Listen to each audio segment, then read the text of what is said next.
And we are live. How's it going? Good to be back on this fine Tuesday. Hope everyone had a good week.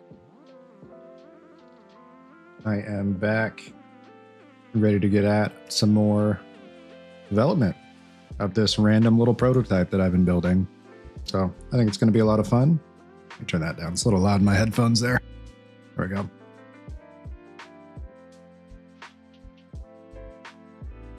Just get a reminder of where we were at. You can jump, hold, left click to get a slow-mo. When you let go of left click, you dash. So something I've been debating doing is maybe separating the slow-mo from the dash charging. Maybe like holding right click to slow-mo. No, because I did want to have some type of like meter that shows up. Gives you the ability to change the dash velocity. So maybe it would be better to just keep it on the same button. I just thought maybe it was intuitive. You know, a lot of people play shooters. When you aim somewhere, you're kind of aiming your dash when you are slowing down time. So I thought aiming your dash would make more sense. You like held down right click to do it. Maybe in this case, just having the one button is the simplest approach. Really it's like a 2-button control scheme right now. Aside from like looking around, it's literally just 2 buttons. You can jump, then you can dash. Or I should say you can jump, you can hold to charge. Excuse me, let go to dash. So I'm not quite sure. I think I would actually like to experiment more with the meter charge. I think that's what we're going to try to get done today, is having some type of meter to alter the dash, or the dash distance or dash velocity.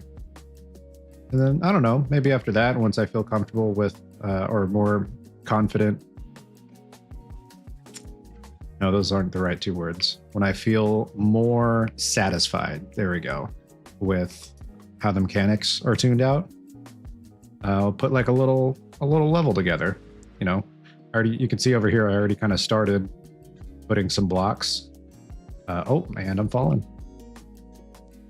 I already started just like putting some random blocks to jump on.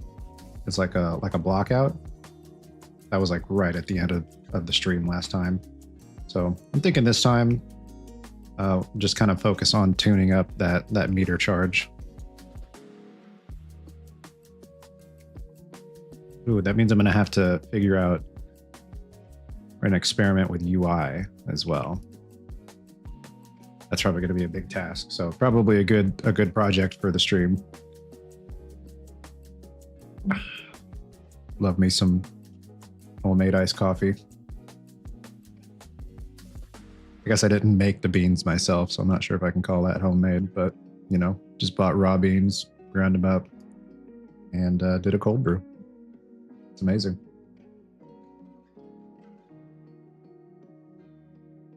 My iced coffees, I really like doing a half and half of, well, half of the cup is just straight coffee. About 1/8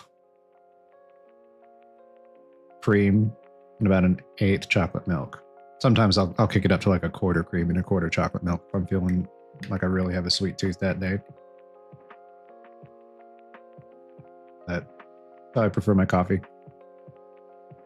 Okay, so let's figure this ish out. So I want to have a meter for dash charging.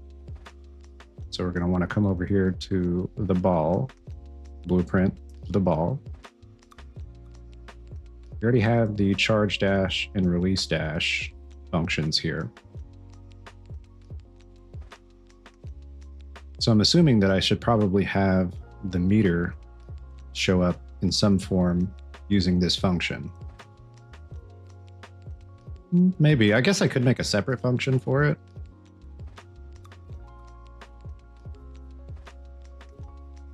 I don't know. We'll try both. I'll just try putting it all on that function. Maybe separate it out if it gets a little too messy, but I think that should work. So how am I gonna do this? How am I gonna do this? Let's see.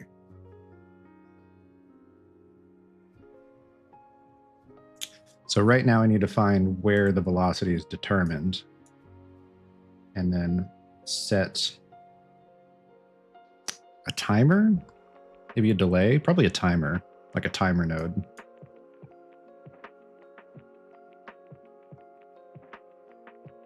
I thought I used the timer somewhere else. Where was that? Oh yeah, that's down here. Wow, this is a lot longer than I remember because yeah, I kind of did this right at the end. And that really goes. Okay, so the velocity being determined here. I mean, all of this really doesn't have to be out here. Like this could all just be condensed into the release dash and the charge dash functions. So I'll just do it out here for now, and then I'll like put it all into the function later once I'm satisfied with it. So I can visualize this better, because really all those functions are doing right now is just setting time dilations. That's really it. All right, so you're getting the velocity right here.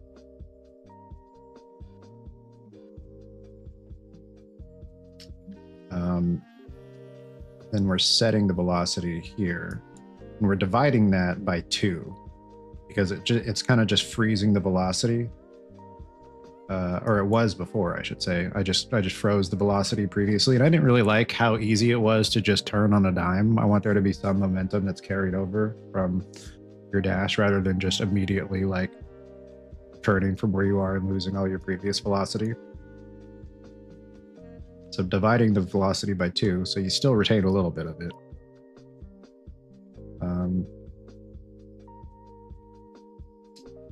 Let's see.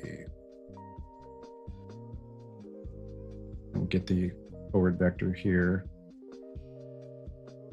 adding the impulse. And this is the actual dash itself. Okay, because it's facing wherever the camera is the direction of the impulse.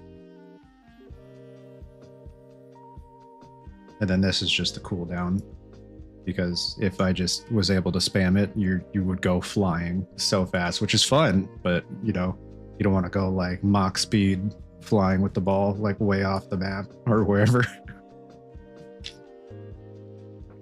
Maybe that could be like a cheat code or something. Remember cheat codes? Remember when cheat codes were still a thing? Man, missed that. All right, so yeah, it's gonna have to be like here, like in between here, where I set up the charge meter.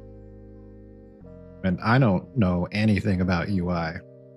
I'm realizing none of the little videos or beginner courses I did had anything to do with UI. I don't know squat about UI. That's gonna be a fun thing to get into.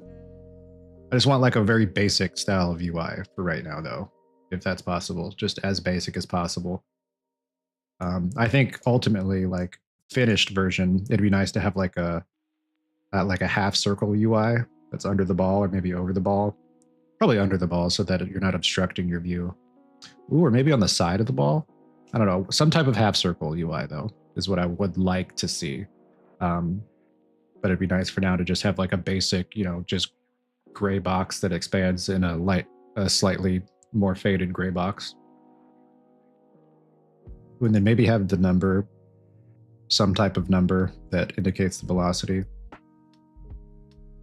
No, it doesn't have to be a number. I think it's pretty easy to tell that if it's filling a box that it's getting bigger. Okay, so what would be the best way to have? I think it'd be a curve. I think maybe a curve, or not a curve. Sorry, a timeline. Yeah, no, definitely not a curve. I think a timeline component. Oh, add.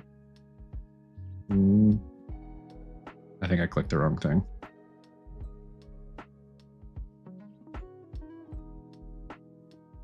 No, that's it.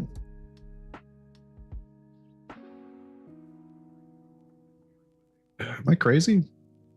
I gotta swear it was like a yellow note. There must be a different way to create a timeline or to reference it that I'm forgetting. Is it a component that I gotta add from here? No? Yeah, I don't really remember how to add a timeline. Let's hit the old Google machine over here. Internet. How do I add a timeline?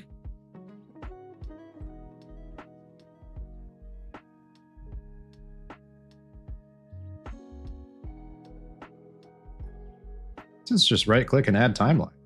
Is there something separate from the component itself? Add timeline component. Add timeline. What the heck is a timeline component?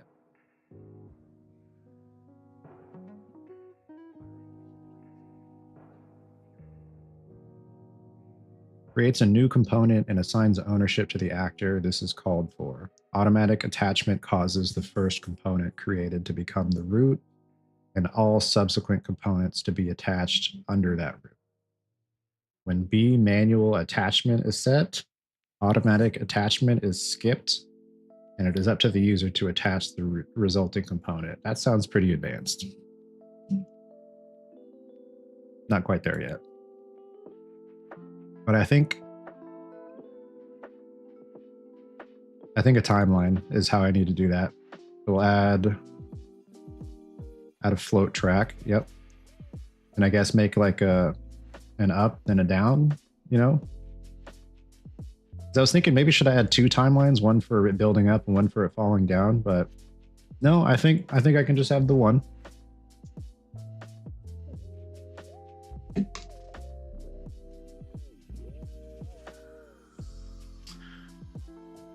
You know what? This is probably going to have to be on charge. On the charge dash.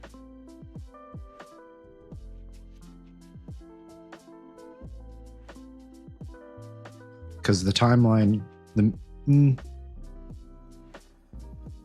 oh, I don't know.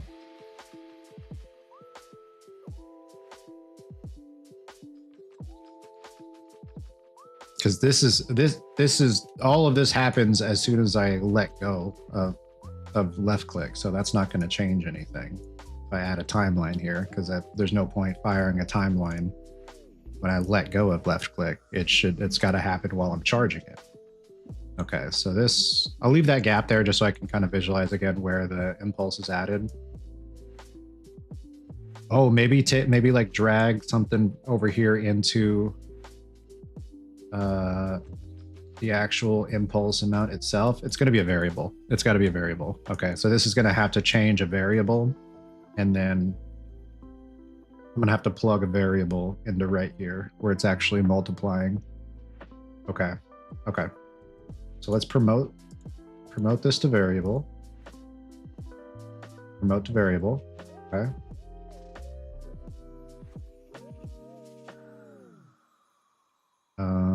Rename dash charge meter.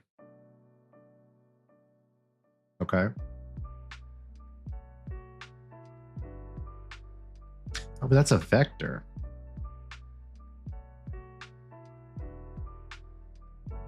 That's not what I want, huh? Or no, I can make a vector track. Okay. Yeah, I can definitely make a vector track.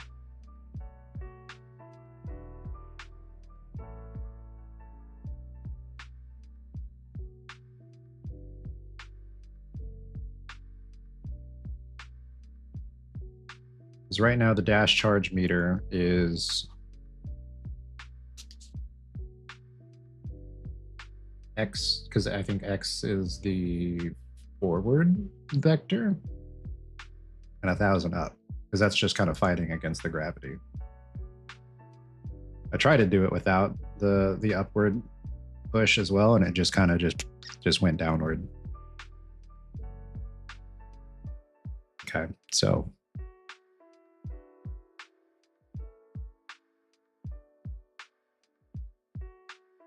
Delete that track.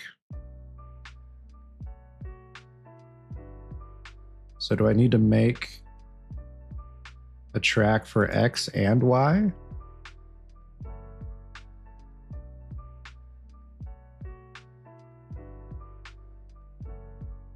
Add key to all curves.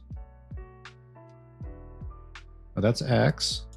Oh, I see. I see. Okay. So I don't need that for Z. We can get rid of Z. Wait, no, that's not right. Hang on. I thought Z was up and down. Am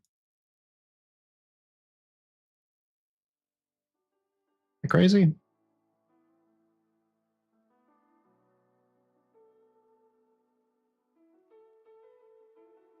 Yeah, Z is up and down.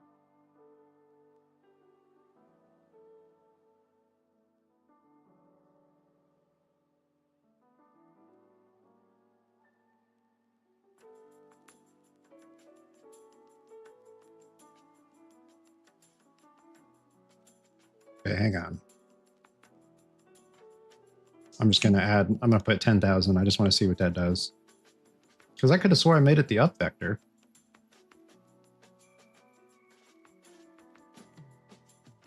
Oh. Oh, that's kind of cool, actually. A downward? What the heck?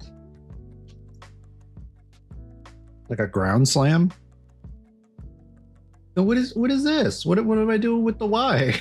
What? Hang on a second. Have I been like slightly going to the side this whole time?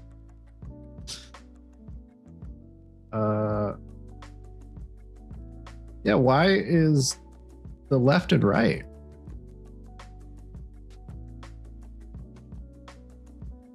I think I've been going slightly to the right this whole time. Let's go minus 500. Let's get rid of that. That's why, right? Yeah, okay.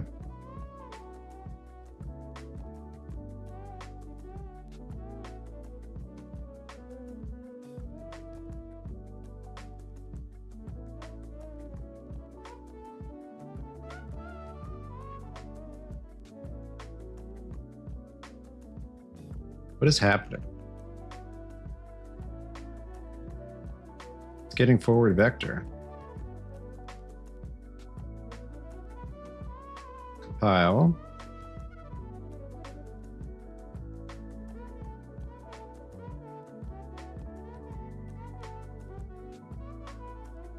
Cheap viewers on stream, but no, you're getting banned immediately. What is that? Get out of my chat.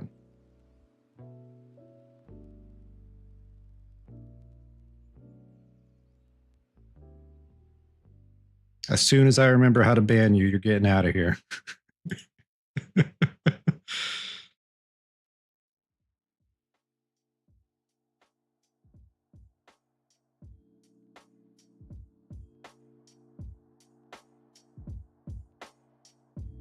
Suspicious user ban evasion.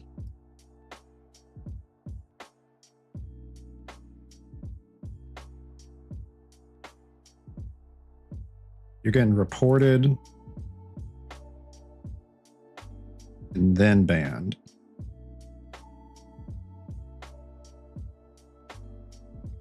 Yeah.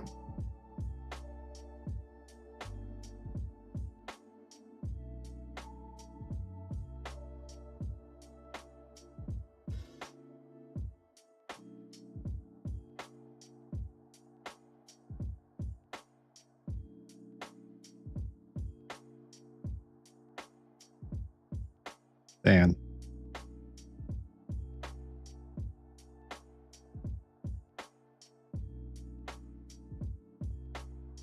All right. Look at me. I remembered how to ban someone. You received your report on Twitch. Perfect.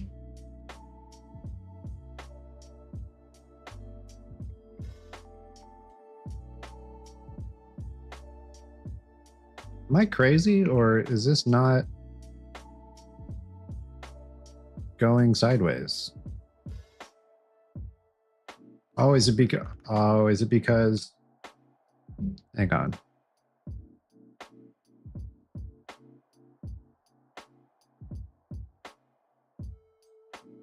Okay, so that's the direction.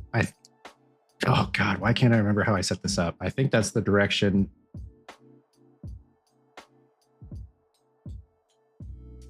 Depending on the direction it's facing, that's what it'll fire in, or that's how much it'll charge.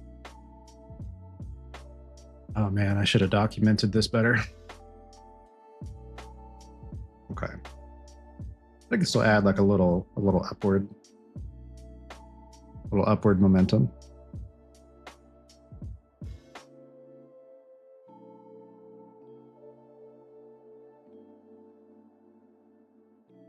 Oh wait, do I have to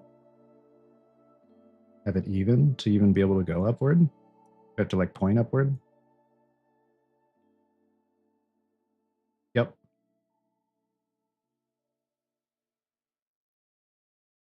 Okay.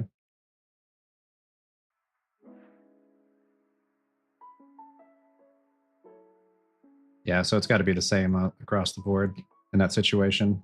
I was wondering the other day why I couldn't really get much upward momentum when I pointed up and dashed. That's good to know. All right, but to charge the meter, I can't double click to add another one. All right, I'll add key. Oh, let's do that. Just add key to all curves. Add key to all curves. Okay. So can I, yeah, value 0 time 0 times 0 value 0. Same for you, times 0 value 0. And then you need to be, what was it again? 1500 in each direction.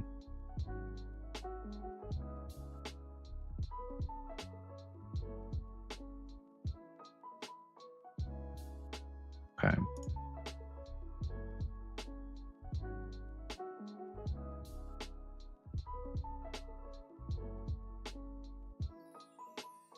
Ooh.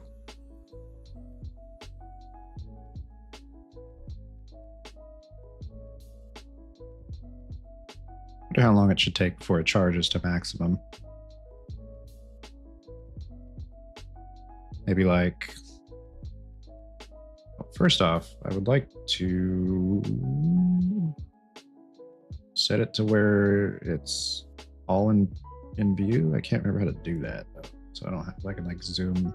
Oh, like this. There we go. Okay.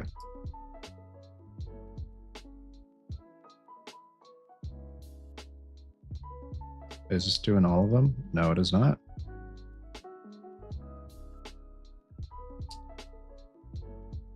So maybe a second to charge, another second for it to come down. So we'll go 2 seconds here.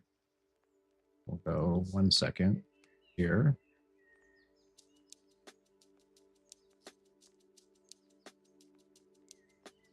It feels like a long time. 2 seconds. Like it doesn't, but it does when you're like trying to do something fast paced.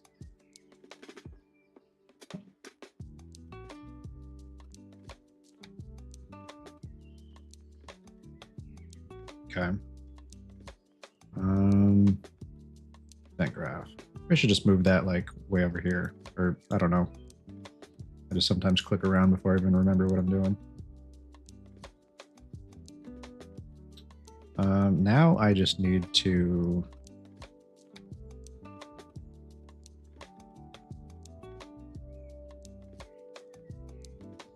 that's the direction. It's a direction.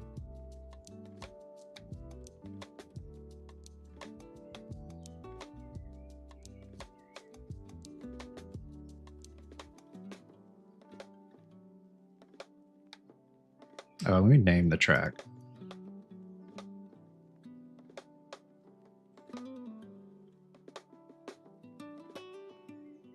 Charge time.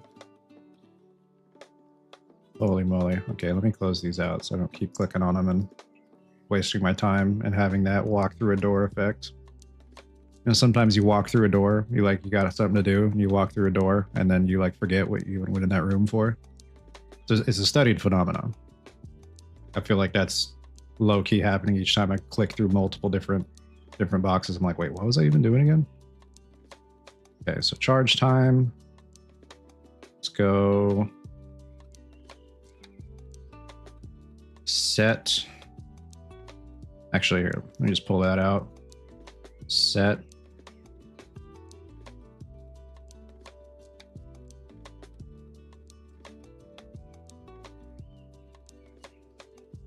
Just put that up here. That like here. Ugly, but it's working. Eventually, I'll put all of these into the actual charge dash and release dash functions.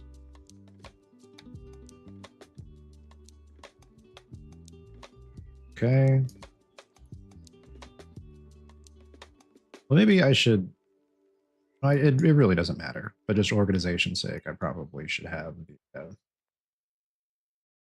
the variable, the charging dash variable be at the end. But it's doing all the same thing. For right now, it's fine. I'll organize it later. Okay. And I think that might be it. Oh wait, no, that's not it. That's not it. This has to yeah, I gotta disconnect this. Disconnect that. Play from the start. Oh, maybe it'd be kind of neat if it picked up where it left off. Let's try play from start for right now. Finished. No, it's got a loop. It's got to go back. Oh, is there a way to set how long this is? The length is 2 seconds. Okay. So it's got a loop. Loop. There we go. Beautiful. Oh God. Walk through another door.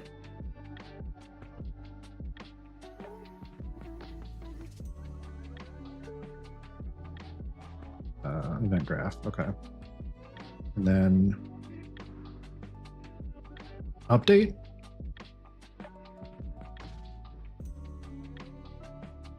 I think that's it. That might be it. I think that might be all I have to do. I'm gonna test it. I'm sure something's gonna come up where there's a million other things I have to do, but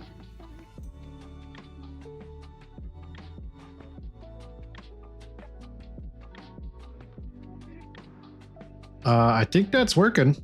I'll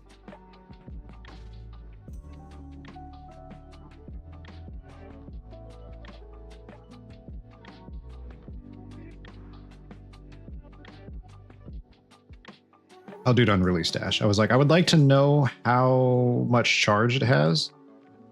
So we'll do a print string and plug in vector.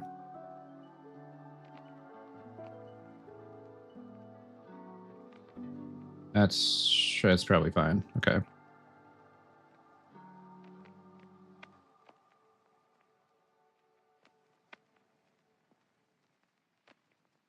That's working. I just don't have a UI to visualize it yet, but that's working. We're getting different velocities with the X, Y, and Z in the top left corner there.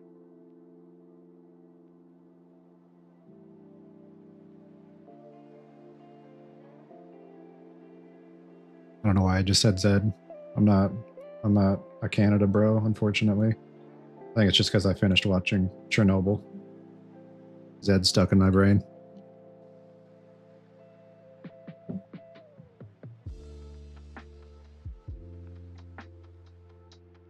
Shout out to Canada. Respect.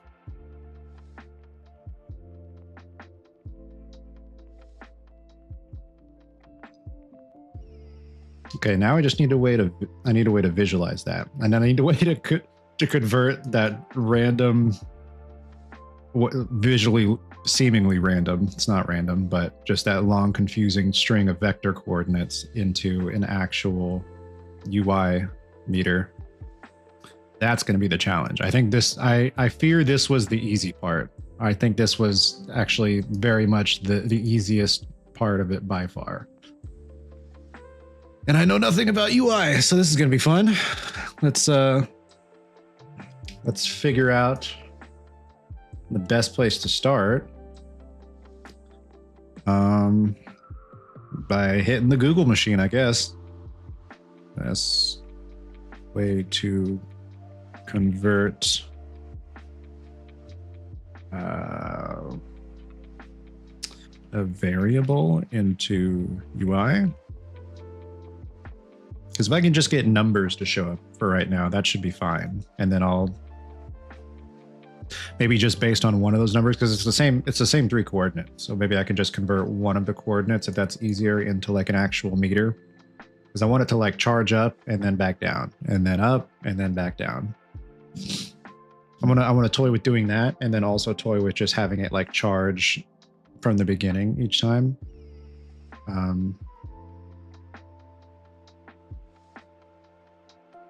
Oh, I wonder if there's a way to...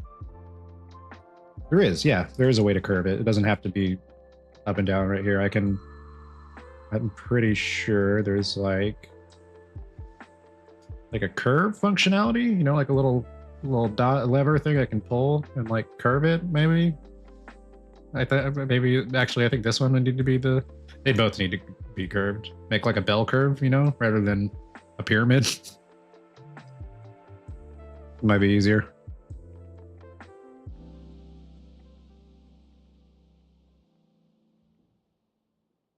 Okay.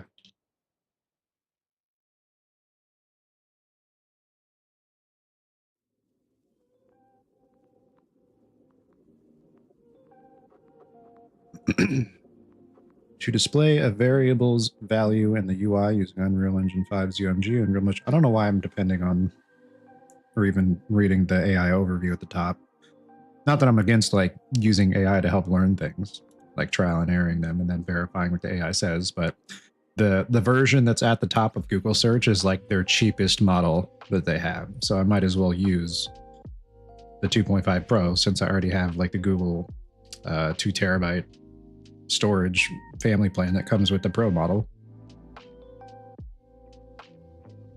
But I'm gonna look into these forums first.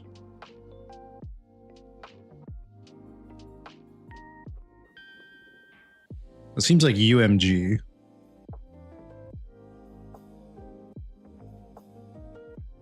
is the name of what I'm looking for here.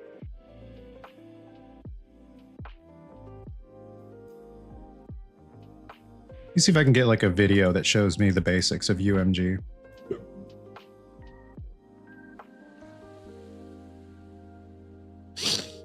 UMG in 300 seconds. Perfect. That's what I need. Unreal Motion. All right.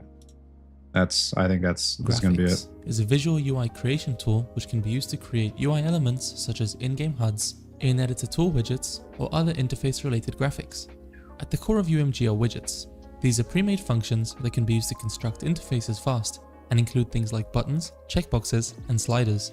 These widgets can be edited in a specialized widget blueprint, which is made up of 2 main components: the Designer tool, which lets you create and alter the visual layout. What's that called? The Designer components. Widget blueprint. The Designer tool, under which lets user you create and interface. alter the visual layout of the widget's contents, and the Blueprint Graph tool, which lets you bind logic to those widgets, such as changing the color of a button when the user presses it.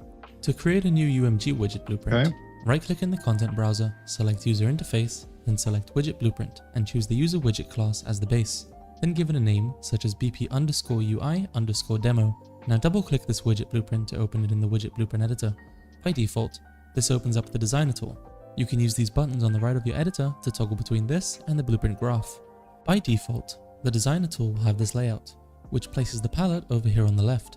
This window contains the list of widgets. That's still how it is? Why would it just be a tab right here like the other blueprints are? It's weird. That you can drag into the Visual Designer window or widget hierarchy to include in your interface. In this palette, search for Canvas Panel and drag this into the Visual Designer graph. We'll set the screen size displayed to be the 27-inch monitor, as that is what we're using to demo this. Then we'll bring our entire canvas into view by pressing the Zoom to Fit button. This canvas allows other widgets to be laid out anywhere within it, with anchors, Z orderings, and custom layouts, as well as enabling these widgets to have their own nested widget.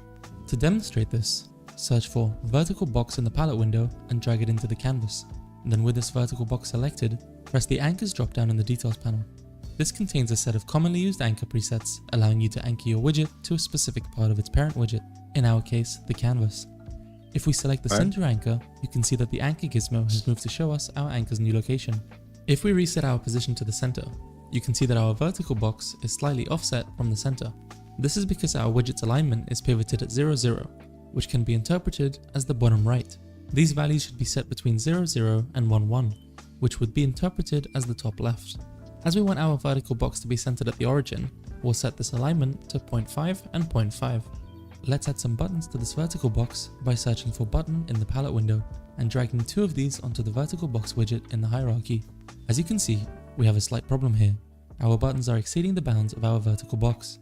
We can fix this in one of 2 ways. We either change our button sizes to fill the space given to them by their parent widget, in our case this being the vertical box, or we can set our vertical box to resize itself to its contents, which will let the size of our buttons dictate the total size of the vertical box. In our case, we'll use the former, setting our button sizes to fill the space assigned to them by our vertical box. We'll also resize our vertical box to 400 in the X and 400 in the Y. This way, we can clearly see what's going on. We'll then set both of our buttons to have 5 pixels of padding in all directions. This way, they're not directly touching each other or the borders of the vertical box. We could also change our buttons' colors and define how they react to player interactions by altering their style in the Details panel. We'll set the top button to have a red background and the bottom to have a blue background. Let's also give our buttons more representative variable names such as button_top and button_bottom. Now, we'll switch over to our widget blueprints event graph. As you can see, this tool looks a lot like the regular blueprint graphs, with our widgets variables, such as our buttons, being displayed in the variable section. Notice how our canvas and vertical box aren't being displayed here. If you want to change that, we would enable the isVariable checkboxes by their variable name in the Details panel of the Designer tool. Okay. If we select our top button variable, we can see some useful overridable events, such as onClicked or onHovered. Let's press the green plus button next to the onClicked event. This has created an onClicked event node, which will get called when the player presses this button. Let's get a reference to our top button variable by dragging it into the blueprint graph. We'll then drag off it and search for background color. We'll cache this color in a local linear color variable, which we'll name button top background color cache. And we'll do this as soon as our widget is constructed. Then in our onClicked event, we'll set the color of our top button to be green. Then we'll add a 2-second delay node and then reset its color to be the one in our cache. For demonstration, we'll now use the third-person template character blueprint to spawn and kill this widget. In our blueprint graph, we'll add an event node that will get triggered when our player presses the 1 key on the keyboard. Then drag off this node and search for the create widget node. Then under class, we'll select our custom UI demo widget blueprint. We'll also add a private variable named umg_demo_widget cache and set its type to be that of our demo widget. We'll then set the value of this variable to be the demo widget we just created. Next, we need to add an add to viewport node, which will add our widget to our game's viewport, filling up the entire screen by default. If we wanted this to only fill up some of our viewport, we would explicitly need to set the size which we want this to have. Now if we press play in our level editor, and then Can I help you, ma'am?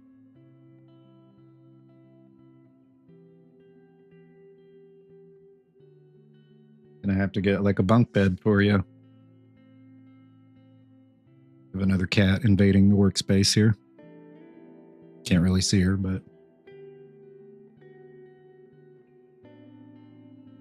here.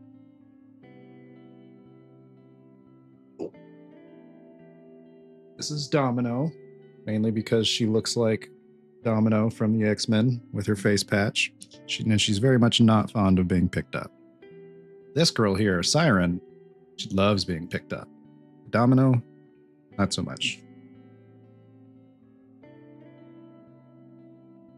Give them some pets here. Give them a bit of a second to just relax.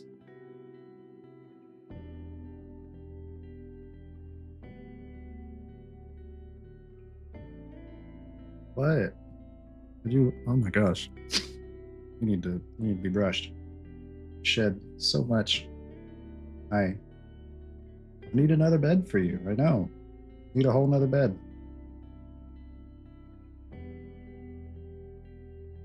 Just love being in that bed over there, but lately, like hanging out on my desk now.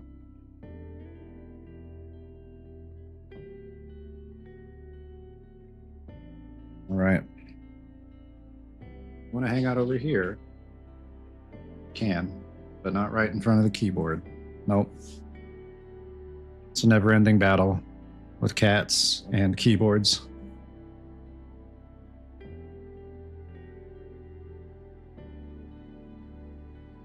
All right, you can chill right there. If you're gonna stay there, it's okay. Kind of hard to see her.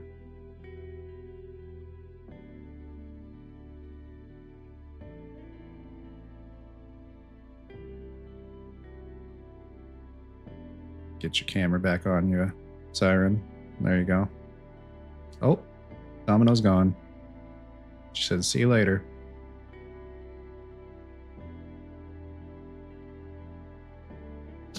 Ooh. Fun fact. I'm allergic to cats. And I didn't find out I was allergic to cats until I was a full-grown adult. That's a fact. Had dogs and cats my whole life, and it wasn't until I was a full-grown adult that my mom shared the information with me. Oh yeah, you're allergic to dogs and cats. That might be why you've been having allergies lately. So that was fun.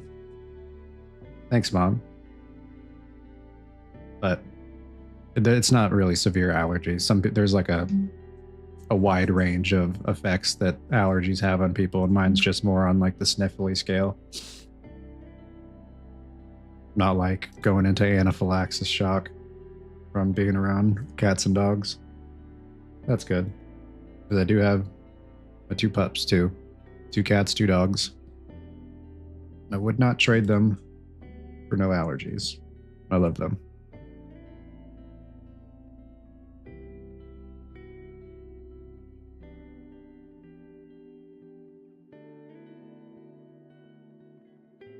Okay.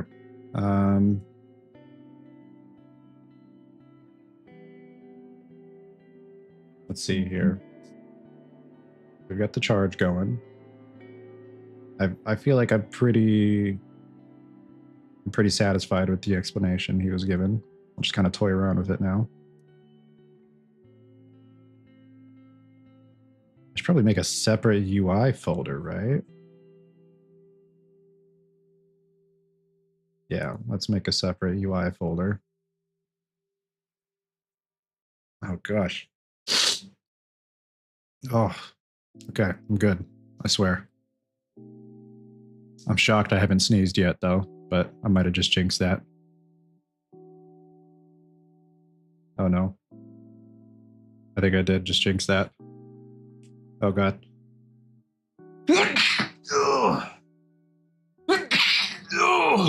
Oh god. Oh, okay. I'm good. I think.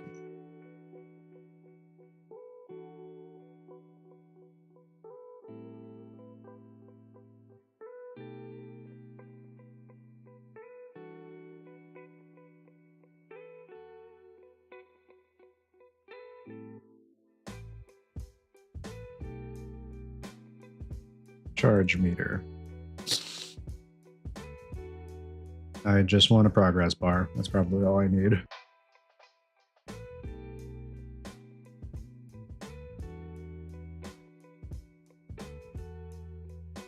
They're not like a components section here. Do I just gotta like drag it in?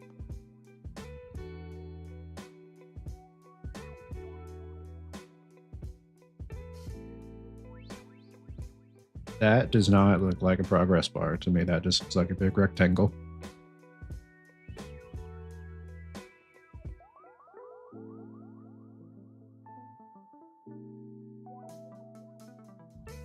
That does not walk or talk like a duck.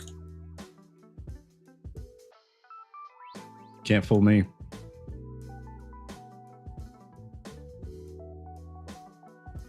I refuse to be fooled.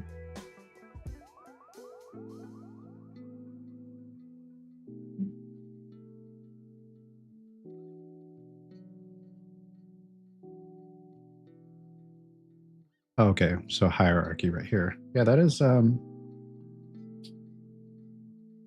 not even remotely similar to a progress bar. Oh, whoa, hold up. What are we doing here?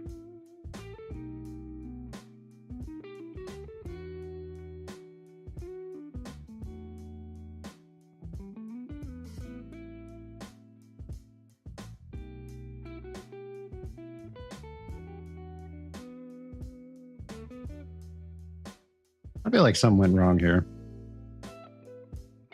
This is not looking like what he had here. Okay, so I need to actually add a canvas panel. Okay.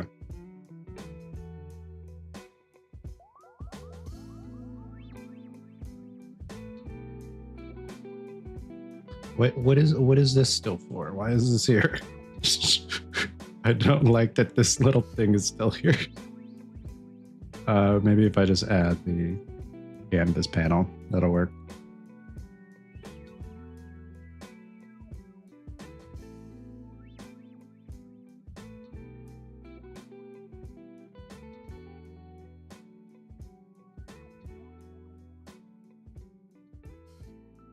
I have to make a separate UI for each resolution? That sounds like a pain. Oh gosh.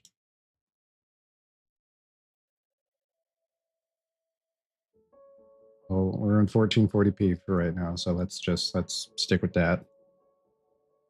Okay. Progress bar.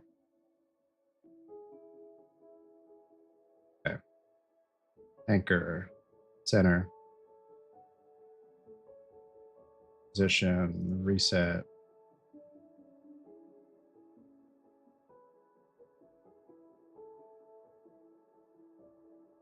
I would like it to just be dead center.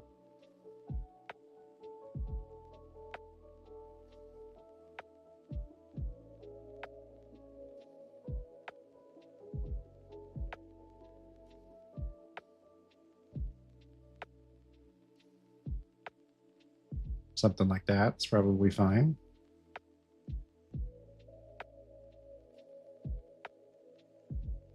Oh, I don't like that. No snapping.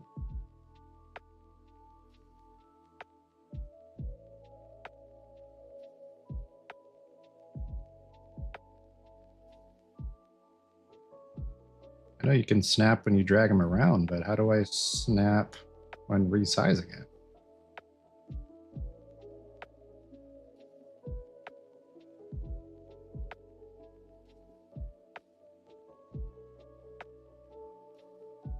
I'm not seeing it. Not seeing any kind of snap when resizing.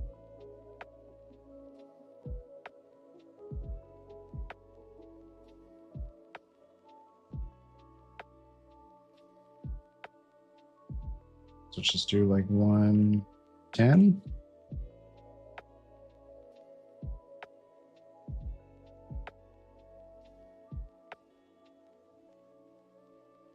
Oh, how big is a box? One of these little boxes. 120?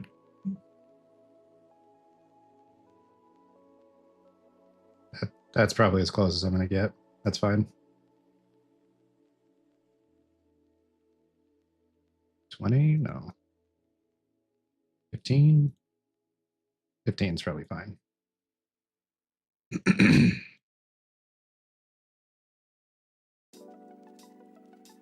Fill color and opacity.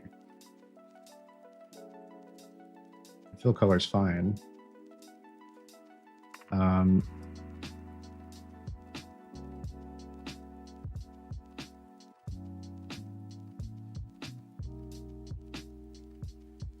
Now I just need it to fill that. Create binding.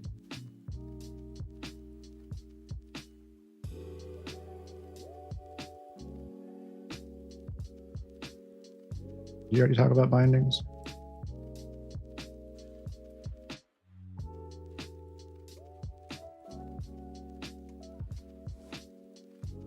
Blueprint graph.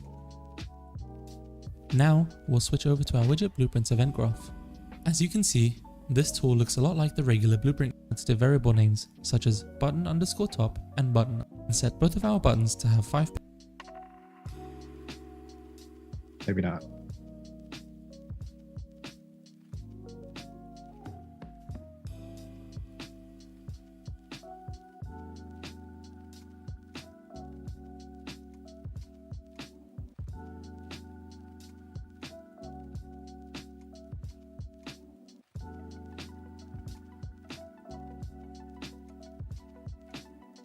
Charge meter.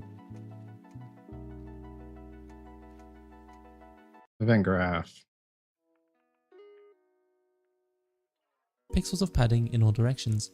This way, they're not directly touching each other or the borders. This tool looks a lot like the regular blueprint graphs, with our widget's variables, such as our buttons, being displayed in the variable section. Notice how our canvas and vertical box aren't being displayed here. If you want to change that, we would enable the isVariable checkboxes by their variable name in the details panel of the designer tool. If we select our top button variable, we can see some useful overridable events, such as onClicked or onHovered. Let's press the green plus button next to the onClicked event. This has created an onClicked event node, which will get called when the player presses this button. Let's get a reference to our top button variable by dragging it into the blueprint graph. We'll then drag off it and search for background color. We'll cache this color in a local linear color variable, which we'll name button top background color cache. And we'll do this as soon as our widget is constructed. And then in our So it is seeming like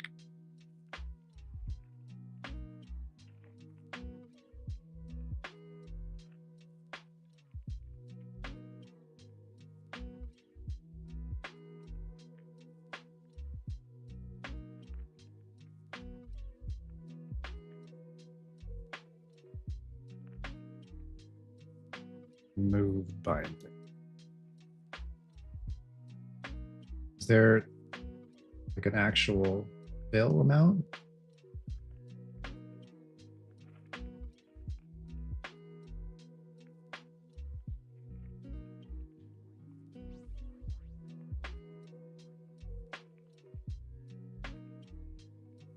Yeah, that's just all the way full.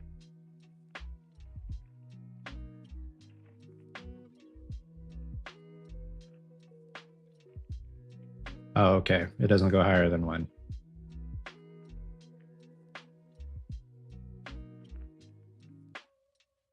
Okay, so the percent is going to need zone binding, or can I just cut?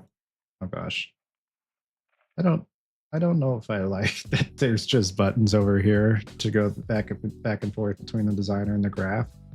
I prefer if it was a little bit more like you got the different tabs here with the viewport and everything like that. Okay. I can't just go like set percent. I can just go set percent, actually. That's cool.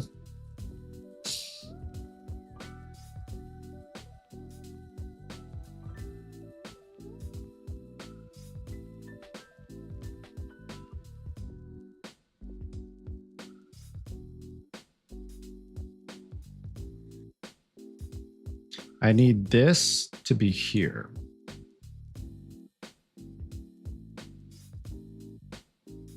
So now onClicked event will set the color of our top button to be green. Then we'll add a 2-second delay node and then reset its color to be the one in our cache. For demonstration, we'll now use the third-person template character blueprint to spawn and kill this widget. In our blueprint graph, we'll add an event node that will get triggered when our player presses the 1 key on the keyboard. Then drag off this node and search for the create widget node. Then under class, okay, there's just a create widget. All right.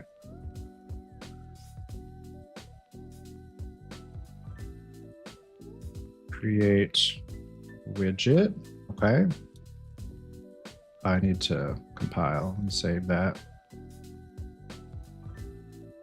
Charge meter. Okay. Owning player is self.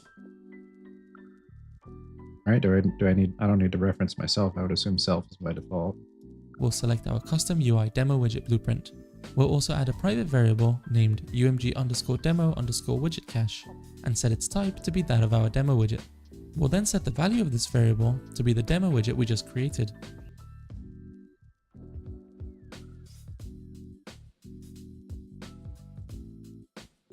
What does that do? Next, we need to add an add to viewport node, which will add our widget to our game's viewport. Why do we need a separate, you didn't really explain why I needed a separate variable for it. We'll then set the value of this variable to be the demo widget we just created. Yeah, why? Why that I want a Y from that. Off this node and search for the create widget node. Then under class, we'll select our custom UI demo widget blueprint.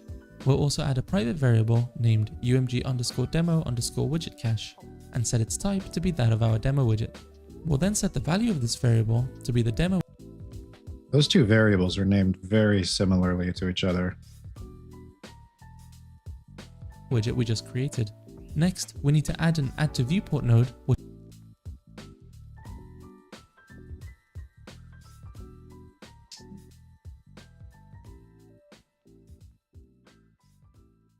Why do?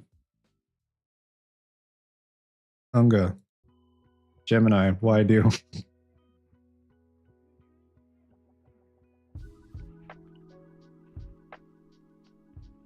Upload that little screenshot. Figure out why it's doing that, because I really don't know.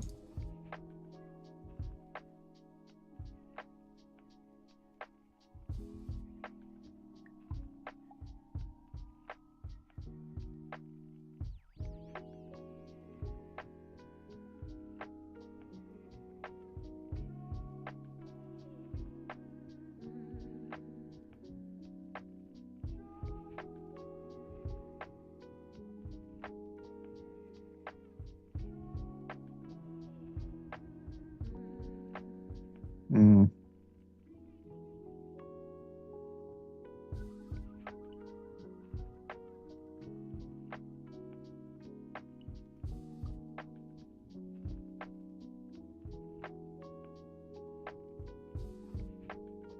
Let's see here.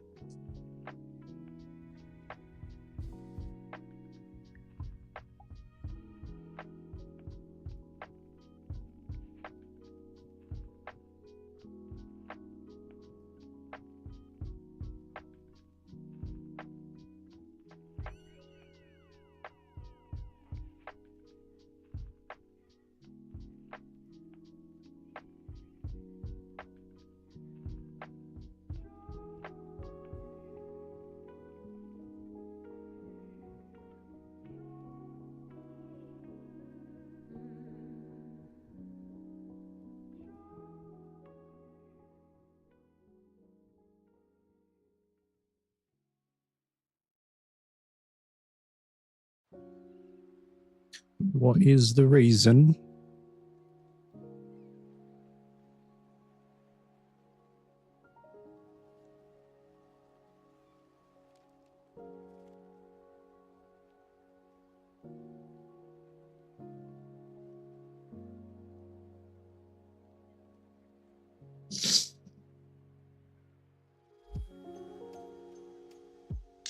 Oh, okay. I see. So it can be referenced elsewhere. Duh. Duh. Otherwise, I would have to like. Actually, I don't even think I'd be able to adjust it anywhere else.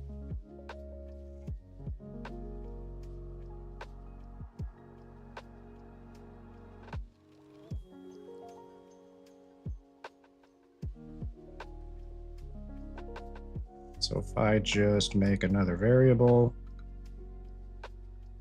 set it as a widget, is that what he set it as?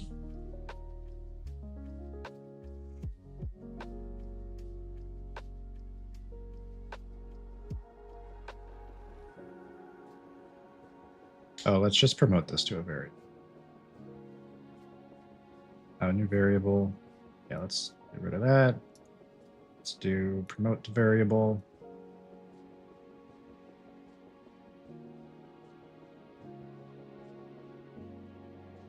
MG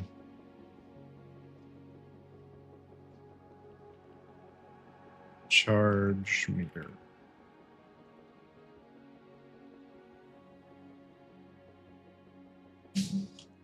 That should work.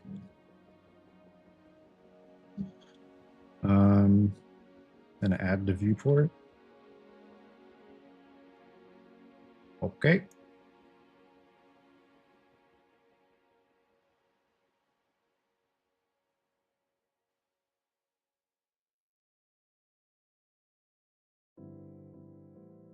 And then I should be able to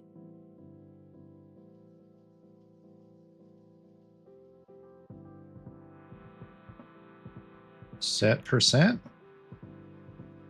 No, I cannot do that. which will add our widget to our game's viewport, filling up the entire screen by default.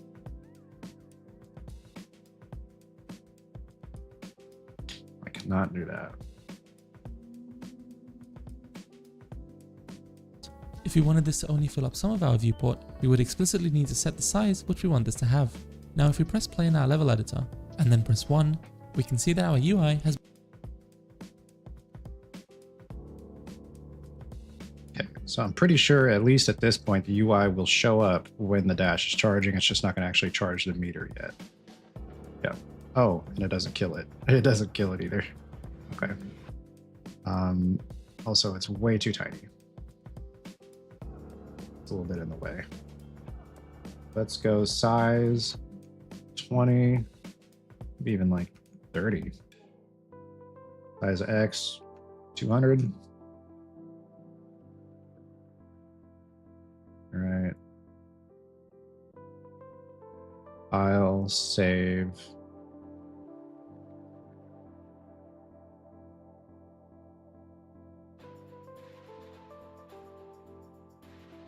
Okay.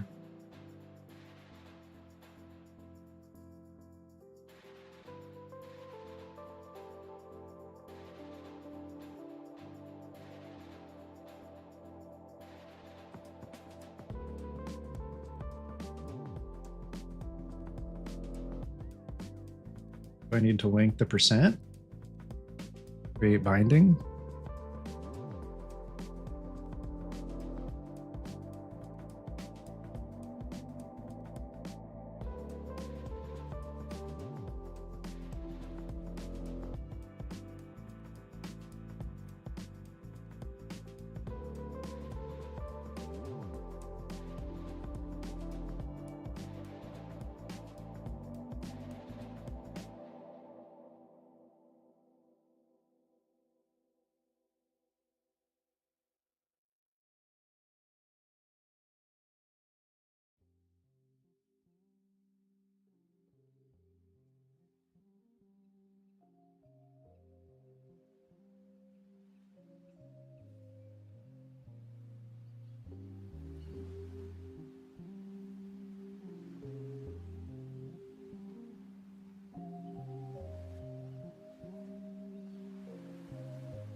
Let's see here.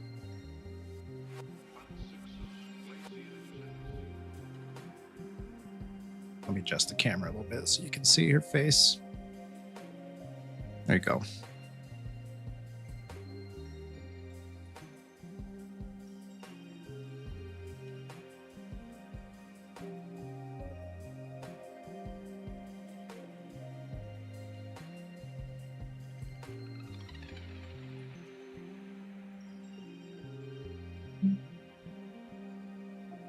Okay. So it looks like I need to actually reference the player character in the graph here.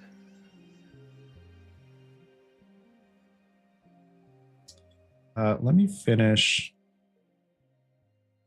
this video and see if it shows anything else. However, you'll notice that we can't currently interact with it. This is because we need to set our player's input mode to game and UI, passing in our player's controller as a parameter. And finally, as we want our mouse to be visible, we need to set the show mouse cursor variable to true, again passing in our player controller as a parameter. Now if you press play, hit the 1 key and press the top button, you can see that it changes to green for 3 seconds before going back to its cache red color. Let's now bind the event of the user pressing the 2 key to remove our widget from the viewport. Now if we press the play button and then press the 1 key, you can see our UI shows up. Then if we press the 2 key, it disappears.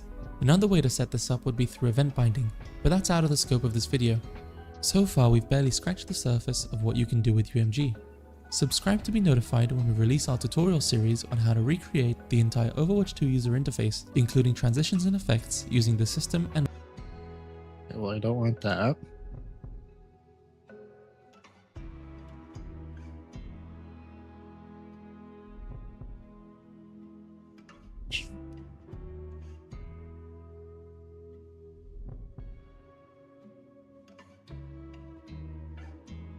Say hello.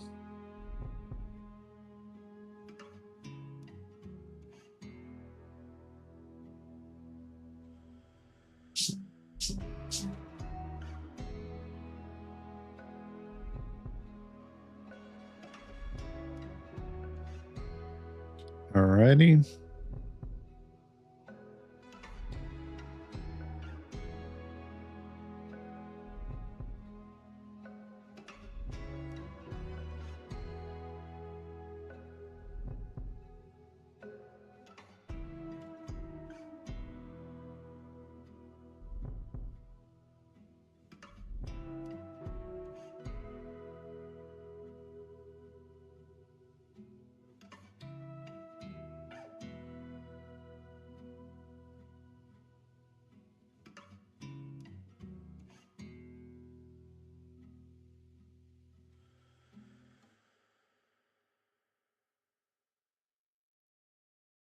Do I have to destroy it?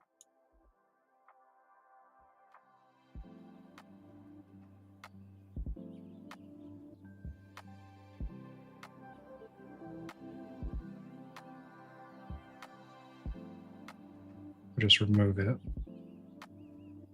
Only had to pay full attention in that video instead of just looking at pieces of it.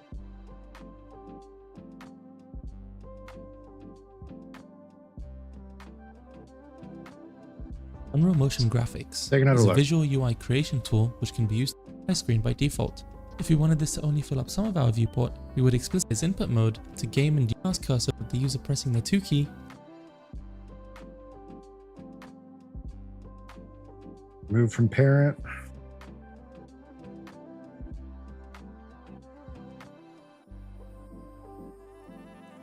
Set input lock game on. Oh, that's, yeah, so his input goes back. Okay, so I don't actually need to like detach the input in any way like that. I just need to remove from parent. So I'll bring that out here. Get remove from parent.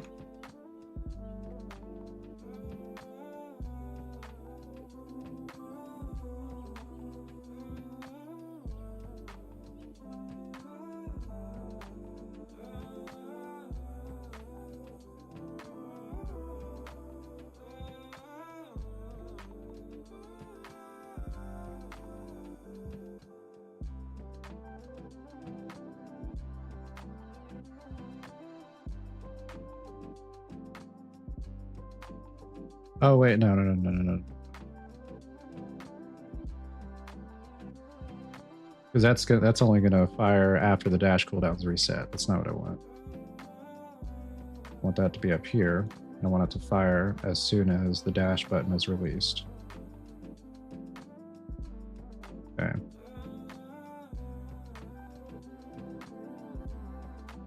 Nope.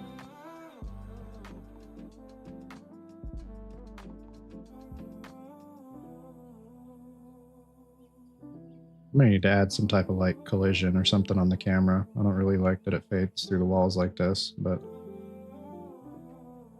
that's a project for later.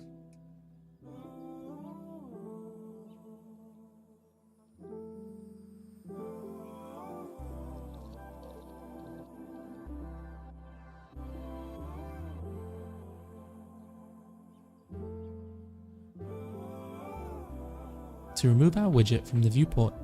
Now if we press the play button and then press the 1 key, you can see our UI shows up. Then if we press the 2 key, it disappears. End up the user pressing the 2 key to remove our widget from the. See, you know what's kind of annoying about this is that he's got two variables right here that are named very similarly to each other. I'm assuming that it's the same variable here, but okay, yeah, no, it is, because technically the BP UI demo thing he's got, that the widget cache, no, those still would be separate because he's camel case, is that what it's called? Or is it snake casing? Can't remember which is which. Whichever type of casing where you have the capital letters next to each other like that.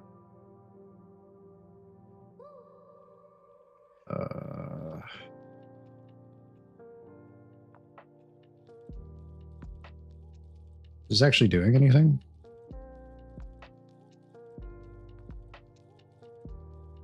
Widget removed.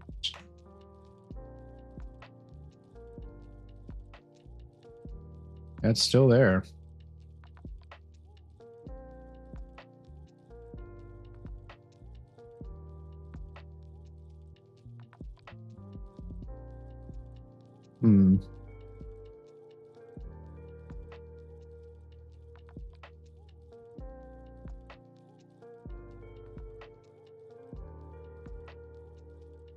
There's no like remove from viewport?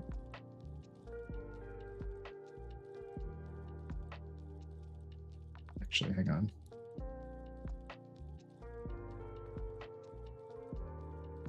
Nope.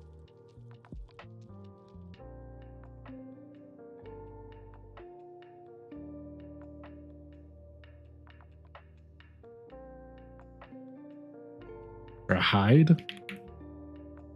No.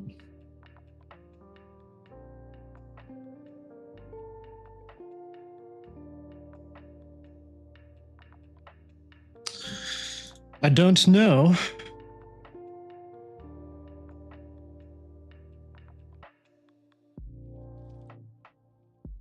Ah, good day, and Unreal Engine RTS. How's it going?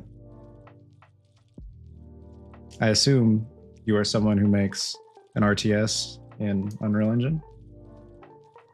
I don't know what would lead me to believe that, though. Just a humble guess. So right now I am working on this little controller where you can like dash with a ball. Here, let me disconnect some of this stuff real quick. Nice. Because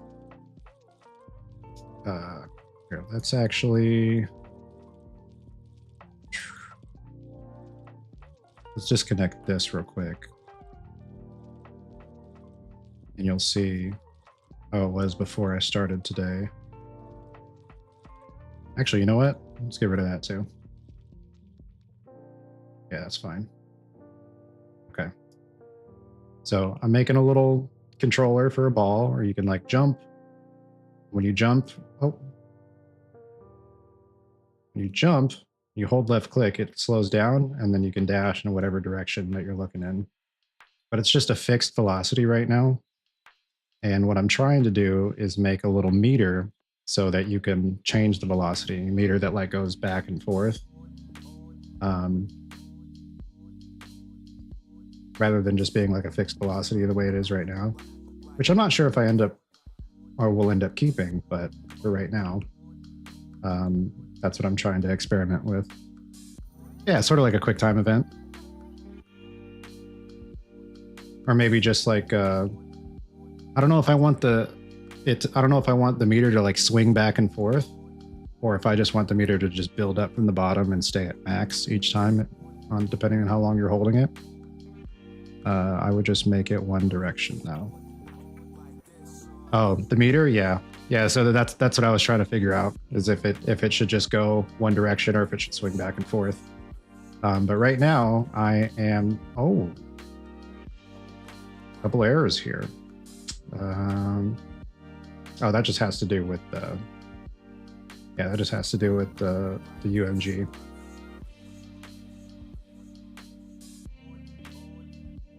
Play. Update.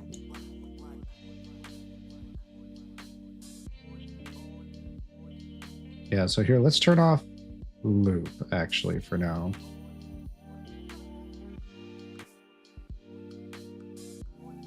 That will make it 1 second instead. Turn off loop. Pile save. That'll at least like make it a bit easier to know how much I'm charging it. Like here we go. Until I get the UI set up properly. But I have like no experience with UI at all. So I'm still learning, still doing a lot of learning. As the title of the stream suggests, I've been just trying to teach myself Unreal Engine. I guess a series of online tutorials and YouTube videos have been teaching me Unreal Engine, but just kind of curating it as I go. Yeah, each day we're learning. Yeah, I thought it'd be fun to like control moving a ball around without actually directly controlling it, like with WASDA, as if, you know, you're like walking or rolling it around yourself. I wanted it to be like jump and like a dash, and just kind of have fun with the physics from that. I have no idea what it'll end up turning into. I've got a couple different like ideas in my head. Could be like some hardcore bowling platformer thing, or maybe like a beach volleyball, or maybe just like a red ball or like a tennis ball. I really don't know. I have no idea. I'm just getting a good controller down before I even figure out how I want that to go.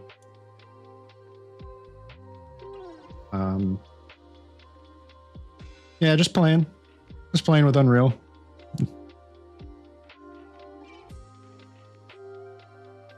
What kind of RTS you making? Is there like a theme to it, or you also just kind of just toying around with it, seeing how it evolves into whatever it ends up being?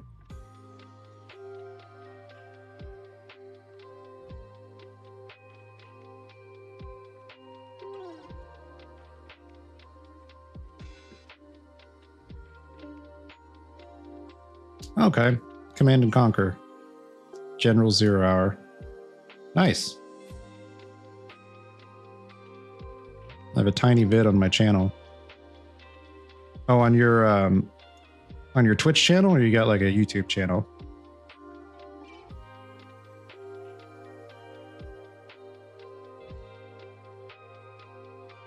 Yeah, let's take a look.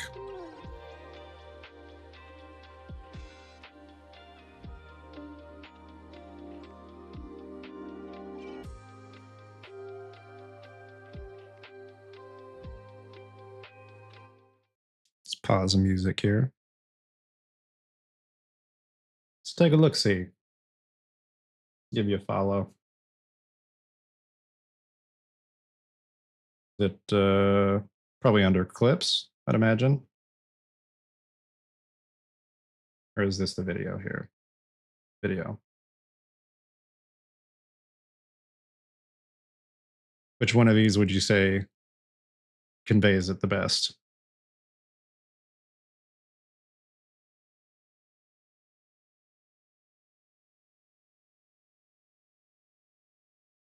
Newest one? Okay.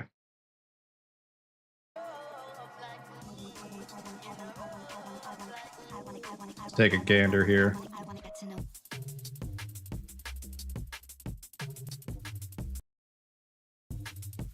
Oh dang, this is pretty intense. Yes. Moving. Yes. Moving. Yes. Moving. Yes. Yes. That's pretty cool. Look at that. Congratulations. You have been It already looks way more complicated than anything I'd be able to come up with. Yes. Yes. Moving. Nice. Building. Construction complete. Okay, and you can like construct new units in that way. Let's see.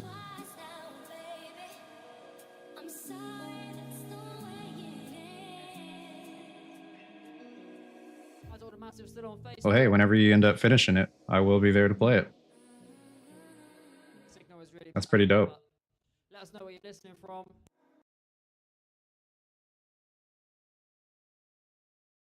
Nice.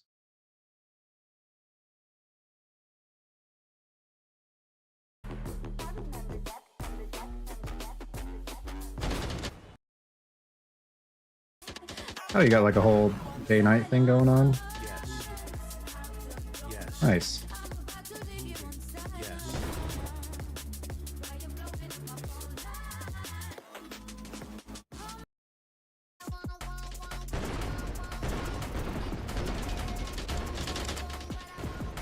Yeah, this is pretty neat, man.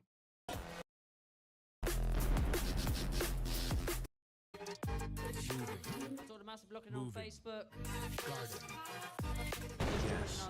Yes. Yeah, great work.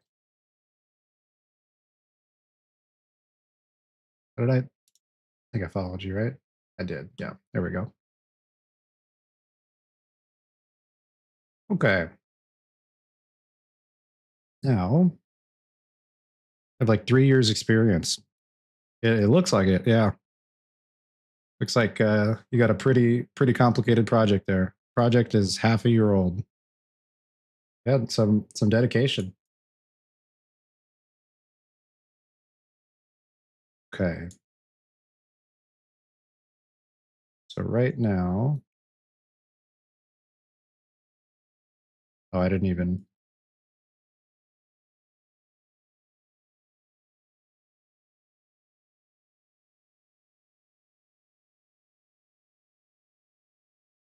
It's just at 1500 every time.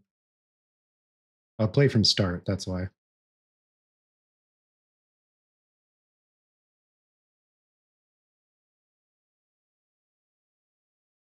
Seeming like a second is too long, maybe. Just grind every day for a few hours. When you like your project and suddenly you make 12 hours a day after a few months, and then you look how far you come. Yeah, it's a pretty cool feeling to like look back and be like, dang, look at this thing I've been laying brick by brick. It's actually turning into a house now.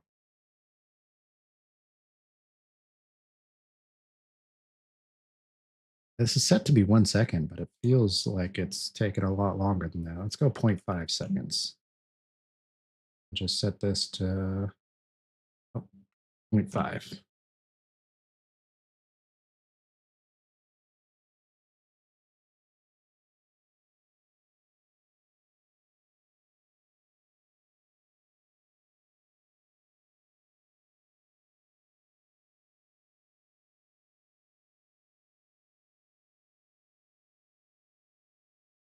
No, I might not actually have to have a cooldown on the dash. I made a cooldown for it. I think with like quarter second or half a second, so that you couldn't just like spam it and just go flying into the atmosphere, which is how it was set up before. But maybe if I'm actually just charging the dash normally, I don't actually need to have a cooldown on it.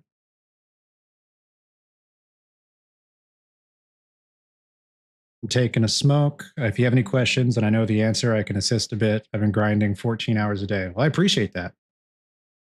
I appreciate that. Yeah, right now I'm just kind of learning the ins and outs of the UI, which I literally just today started poking into. Right now, I am figuring out how to get that widget to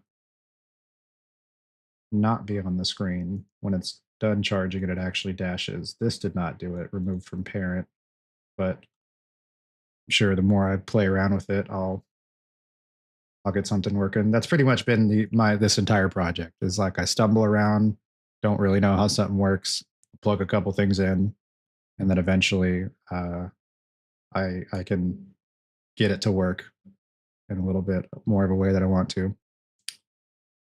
Hey man, I'm small AF. UI stuff, give some visual feedback, sound stuff. UE is so nice to work with. Blueprint visual scripting. Yeah. Yeah, the scripting is it feels pretty intuitive. Some things are probably a little less so intuitive, but for the most part, I'd say it's definitely more on the intuitive side than not. So it's been fun to learn. Yeah, this right here, this is just the charging and releasing of the dash, which ultimately I'll probably put all of these like into the functions by themselves, because right now the function is it just has the time dilation of like setting and resetting the time dilation. So that's why it's like long as heck down here.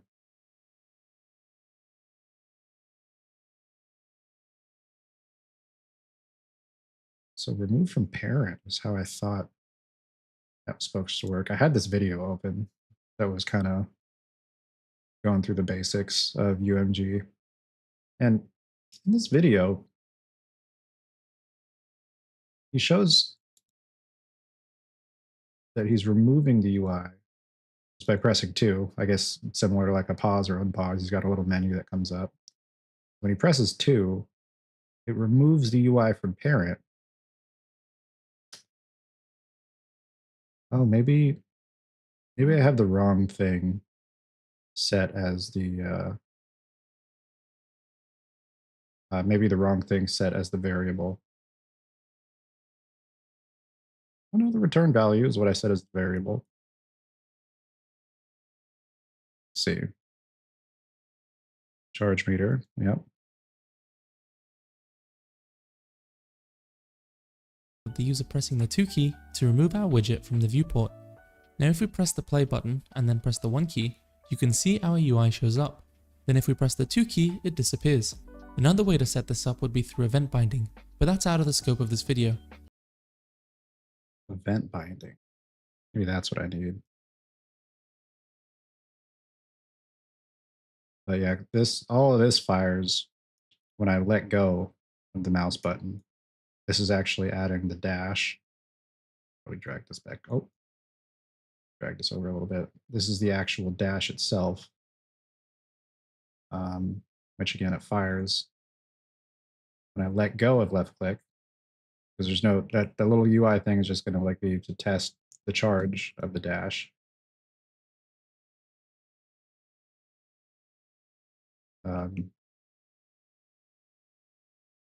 But when I let go, it's not removing it from the viewport. I must have maybe set up the initial blueprint for the charge meter incorrectly. Let me take a look at that video again. Maybe he set something up in here previously that was making it easier to remove it.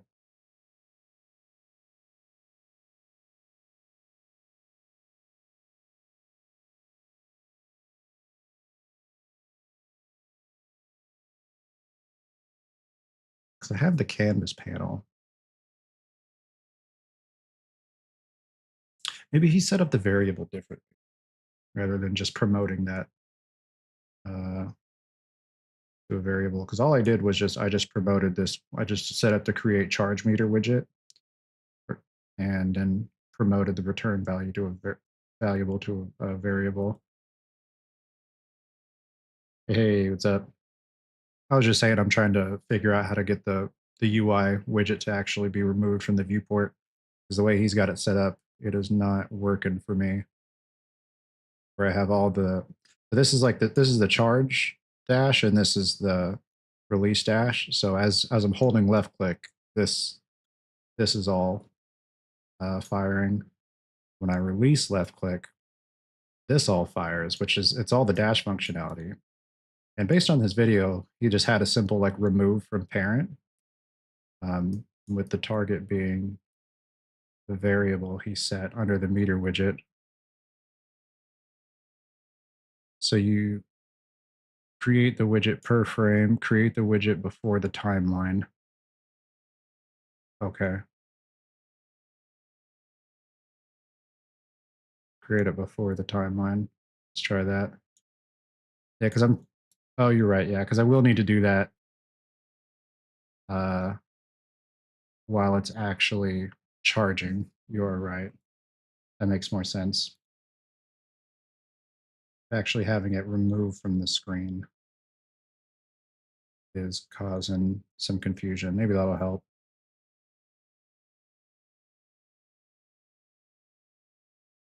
Create the widget before the timeline, then on your widget, make a custom event, call it remove from viewport. Oh, okay. All right, so we'll go add custom event, remove from port. Oh, that might already be a oh, it's not. I thought it was telling me that it was already named, or there was already something named that. Name, move from port. What is the error?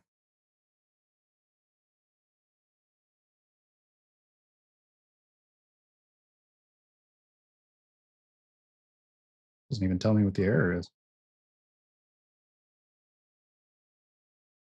There's got to be something already. Let's call it remove from view for right now. I guess that means there's already a remove from viewport.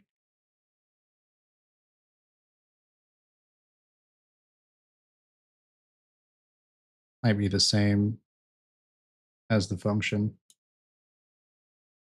Gotcha. Okay, remove from view. We'll just call it that, I guess. Okay, and then from here, I think that's when I would basically do like the remove from parent. Try it out. That don't work. Figure out what the right thing is and just leave that there.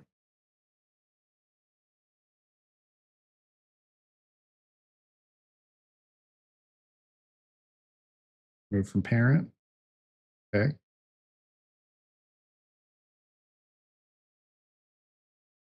Oh.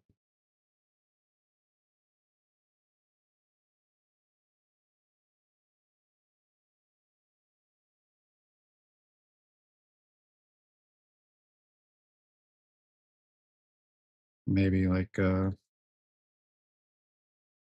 remove from view.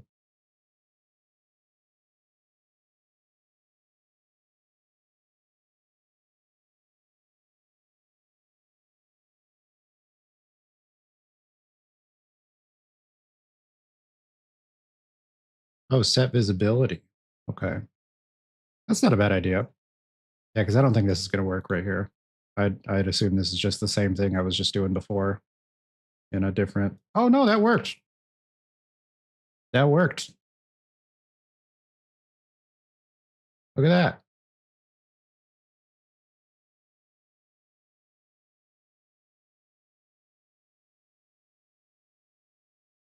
Oh, it is just setting.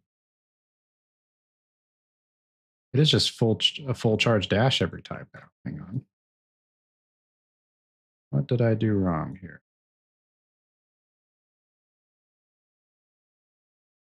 Oh, because I don't have the timeline connected. Duh. Play from start. Awesome. Don't touch it. Yeah. It works. It works now. I don't need to mess with it. I'm just gonna break something, I'm sure.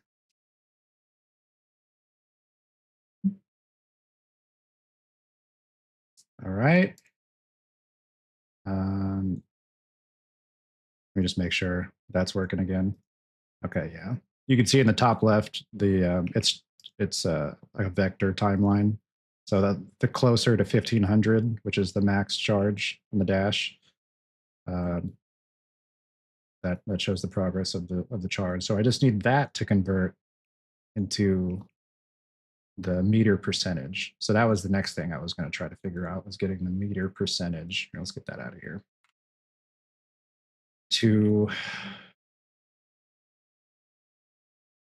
Or somehow use this to like set a variable that's tied to the meter percentage, I would assume. The charge time retrieves the value of the variable. Yeah, so probably something like that as it's charging to change the percentage of the progress bar. Oh, I keep creating widgets. Oh, you're right. Yeah, you are right. Okay. Um,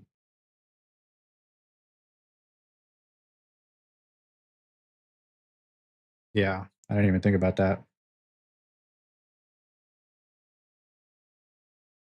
One is validate widget.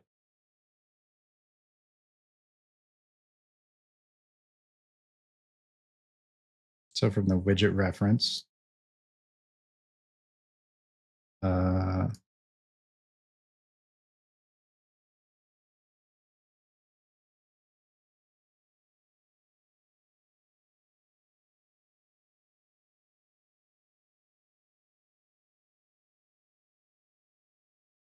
it's valid. Just drag it in first. Widget reference. Okay.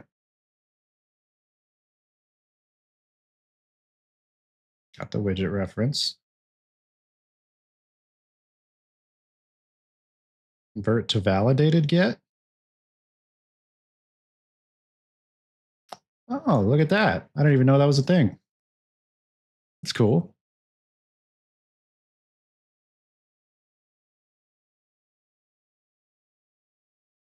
So if it's not valid, create widget. Oh, I see. Okay. Okay. Oh. Yeah, okay, that's still fine right there. All right, so let's unplug those. That's probably going to go in front of that.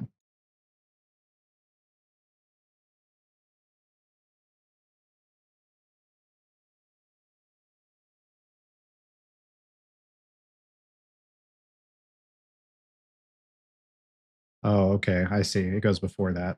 I see what you're saying. That makes more sense. We don't want to create a new widget and then try to validate. Still just same problem, just creating widgets. So, okay. That here is not valid. And then create widget. And then that just goes back into here, I think.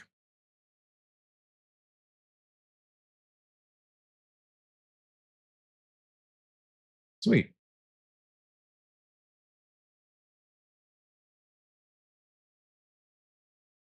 Then is valid. Now go to widget. Okay. Custom event. Visibility. Set set visibility. Just go set visible.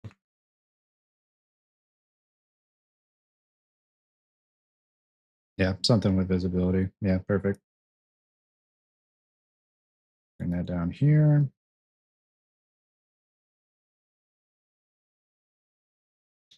Said right click it. Okay. Oh, I see. I see what you're saying. Set visibility.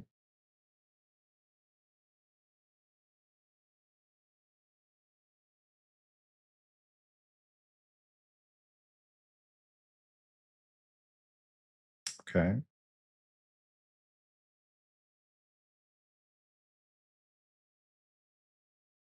Okay.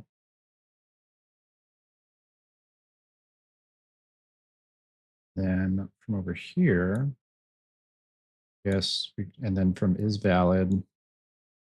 So actually here, let's do this.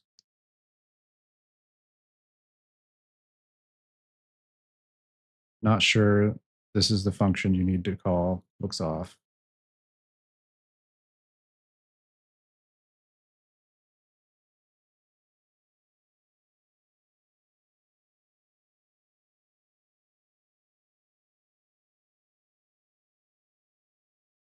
Set visibility. There we go. Yeah, you're right. It did look a little off. There's a function. Okay. Visible.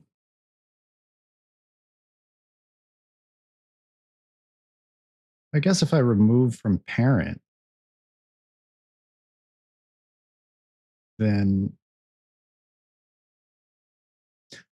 should I change this from instead of remove from parent? You think I should change it to another set visibility?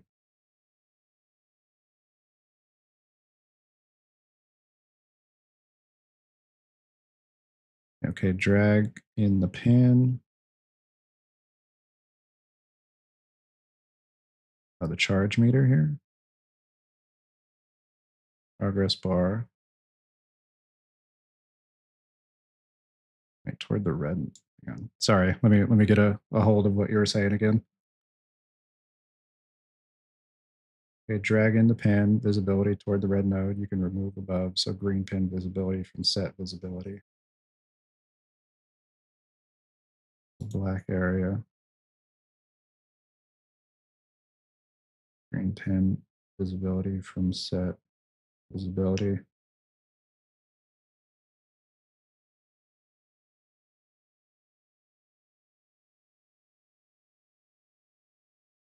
Yeah, right here.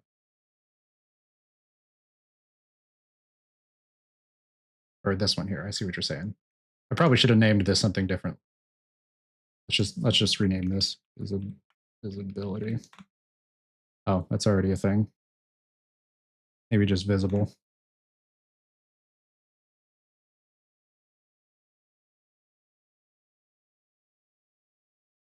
Into the black area.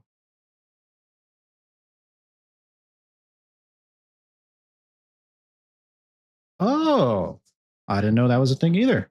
Look at that. See what you're saying. Sweet. Sorry, I'm still kind of new to all this, so I'm sure a lot of this you're like, just do that thing that is very obvious, but a lot of the obvious stuff is still clicking for me. But I appreciate your help and your patience here. Okay, go to the BP ball. Okay, so from is valid, go to visible.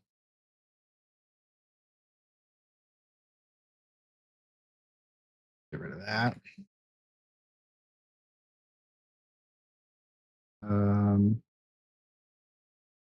It's from the validated kit. Okay, so from the blue pin, target. Well, it already said target is charge meter, custom event you created inside the widget. Oh, I see. Oh, yeah, call the custom event. Yeah, visible.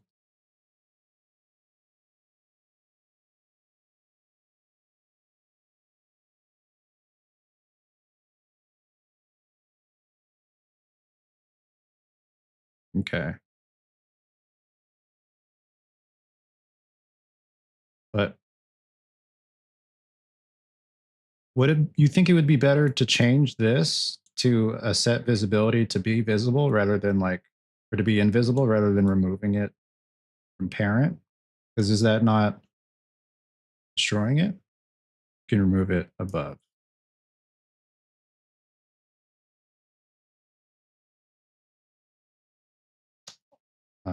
We just want to make it visible and hidden. Nothing more. Okay.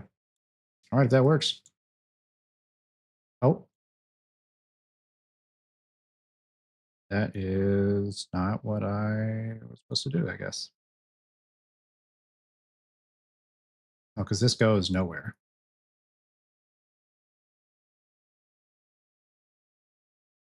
I guess it doesn't really need to. No, it does need to go somewhere. Okay.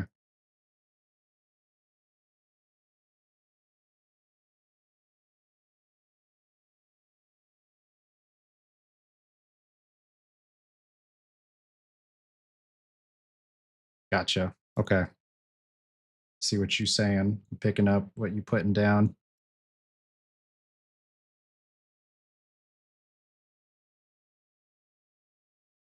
Now, final. On finished timeline. Okay. Drag in the widget ref. Okay. it visible.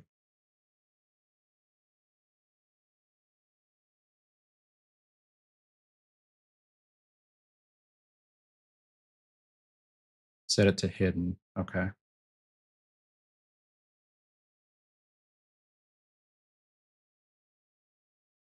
Okay.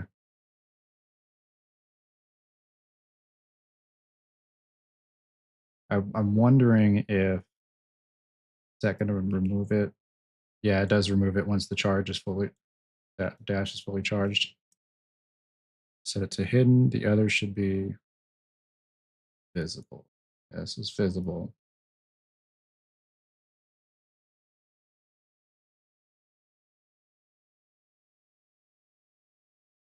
Sorry, I'm still trying to just catch up and wrap my brain around the understanding of the logic flow here, which I think I get. Yeah, so now I don't create endless widgets.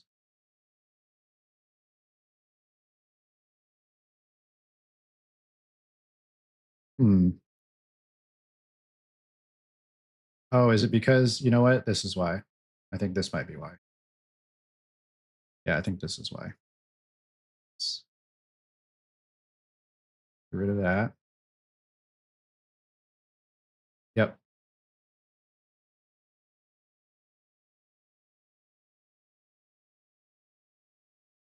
Oh, you know what? Hmm.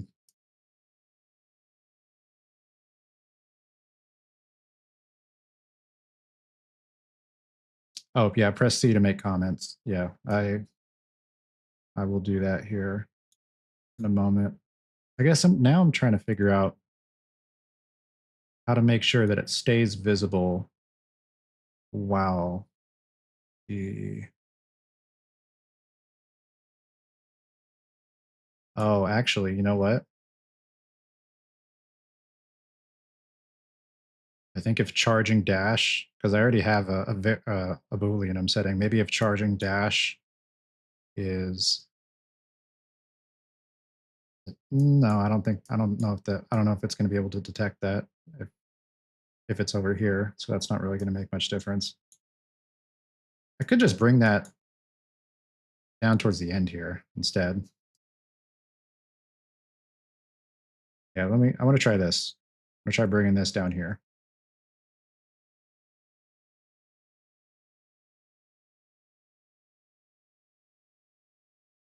No, that didn't work. Oh, oh, it did work. I forgot. I have the cooldown still set, which I don't think I even need to have. Yeah, I don't know if I even still need to have a cooldown anymore. Because the whole point of the cooldown was so that you couldn't just spam a max velocity dash each time. So I don't even think I need to have a cooldown on the dash, like a hidden cooldown. Let's I could probably just bypass this whole timer node, actually. Yeah, let's try that.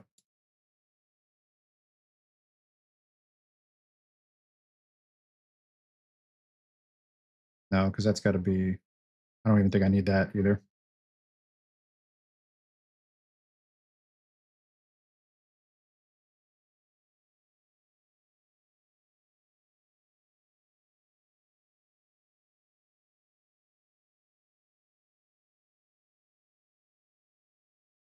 Yeah, that's working.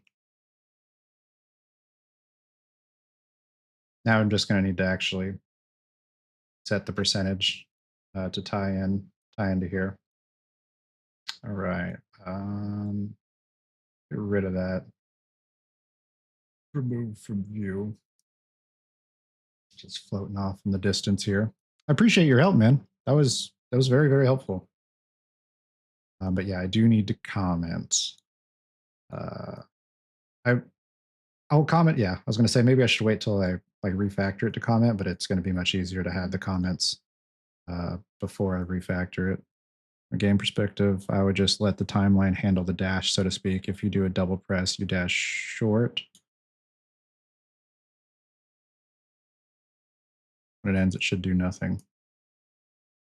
Interesting. Okay.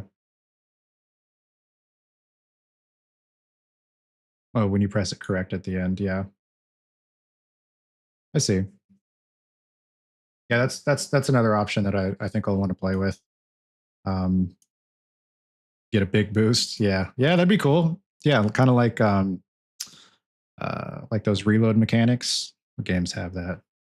No, Battlefront had something like that where you had to like time the reload and you get like a faster reload. So it could be like a little highlighted section where you get a much bigger boost.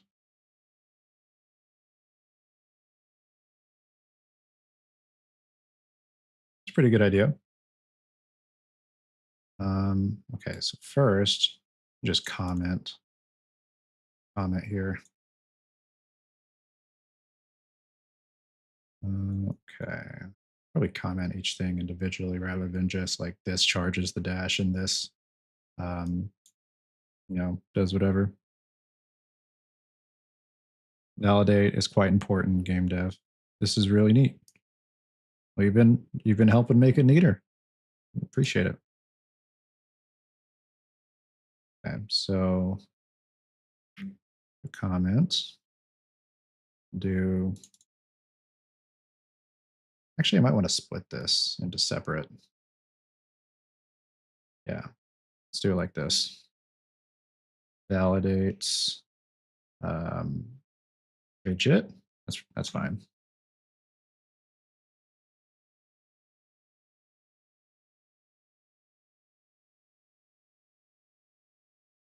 Oh, you can make custom events in the timeline, you say?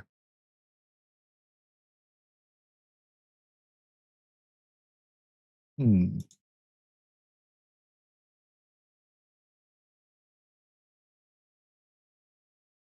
Add event track? Ooh, interesting. Or what that even does. I've not messed with event tracks at all.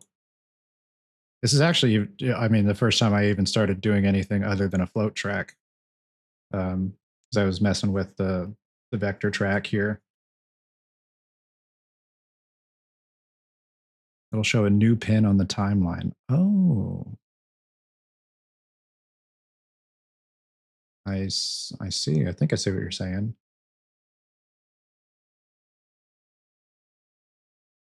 Make the name equal the event name. Oh yeah, because if I come back here, it's just going to be new track 2. Okay. Fire the events and you can hook up your code to it. Interesting.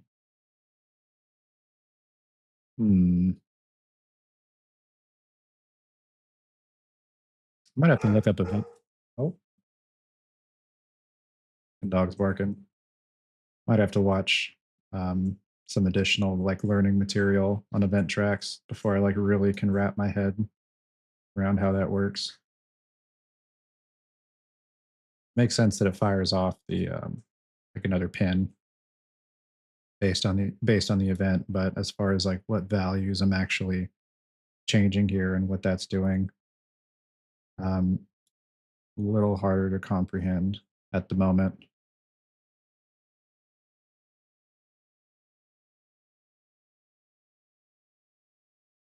Where was I? Okay, over here. Let me finish commenting. And this just uh, sets dash charge meter.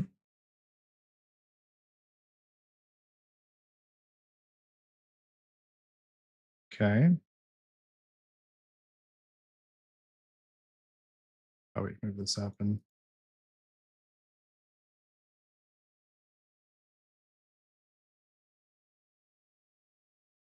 oh, this is just setting the variable and then the time dilation. Yeah, I think eventually I would like to move the logic for these into their own function just to tidy it up. But I'll do that once I have once I actually solidify what the mechanic is and the code for it. That's when I'll move it over there just so I can get a better view on it. We've got it just messily out here.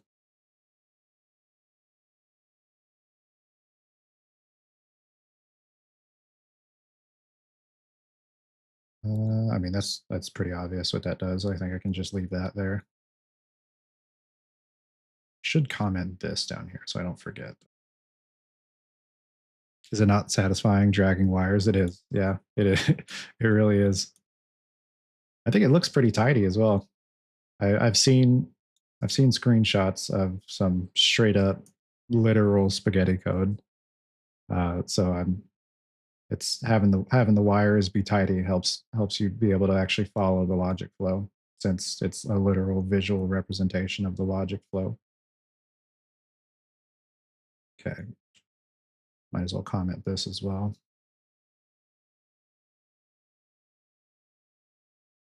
I really don't need this dash cooldown anymore. I'll leave this off. Oh. I'll leave this off to the side here, like just down below. So until I for sure decide to get rid of that, just like put it down. I'll even comment it. Just, just unused dash cooldown. In case that's something I end up going back to, I can just remember how I set that up.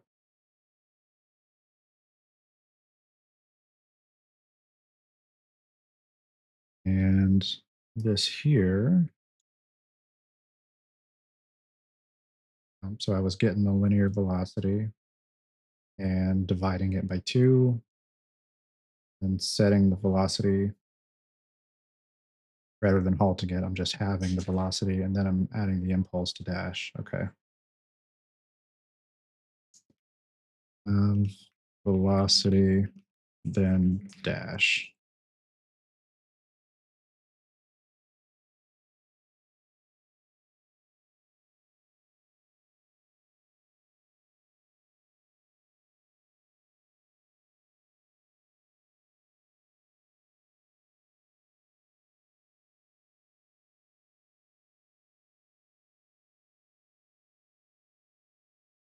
Yeah, I'll leave the print string in there. That's fine.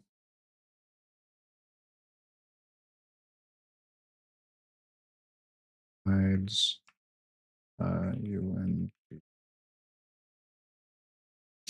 widget. Hey,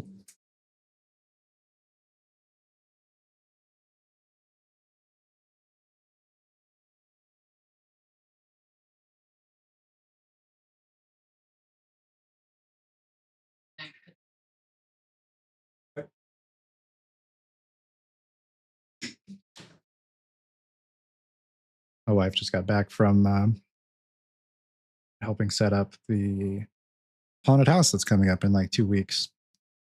Every year she participates at a haunted house, which I've yet to do. I'm actually going to do it this year. I don't know if I want to actually do any type of like scaring people, like dressing up and like yelling boo or ah or whatever.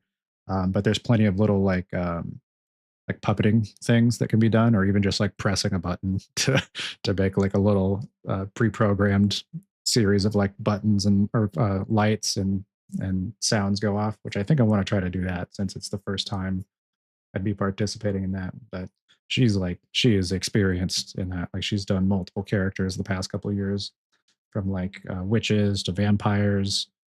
I think she's doing another witch this year, if I'm not mistaken. That just goes for like each weekend in October. All right, so let's take a look, see the best way.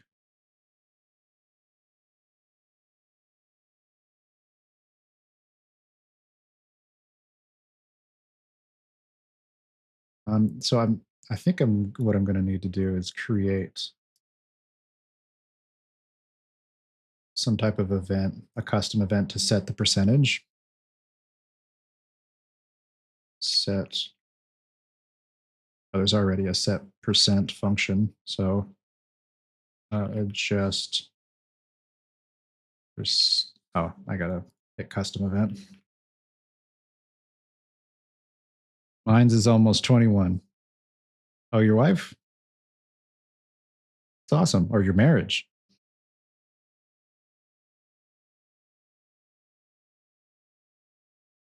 Oh, the kitty. Oh, the kitty. Oh, I did not see. Sorry, I didn't see the chat before that. I just looked down and saw mine's is almost 21. The kitty is, I think she's 8. I think she just turned 8. I wish. That's funny. Yeah, she just turned 8. Her name is Siren, even though she's very silent right now. Her routine when I get home from work every day is just to meow like crazy, like a siren. And she's been like that her entire life since she was a little kitten. She is very vocal. So her name is Siren. I have another kitty as well named Domino, who's a little less social.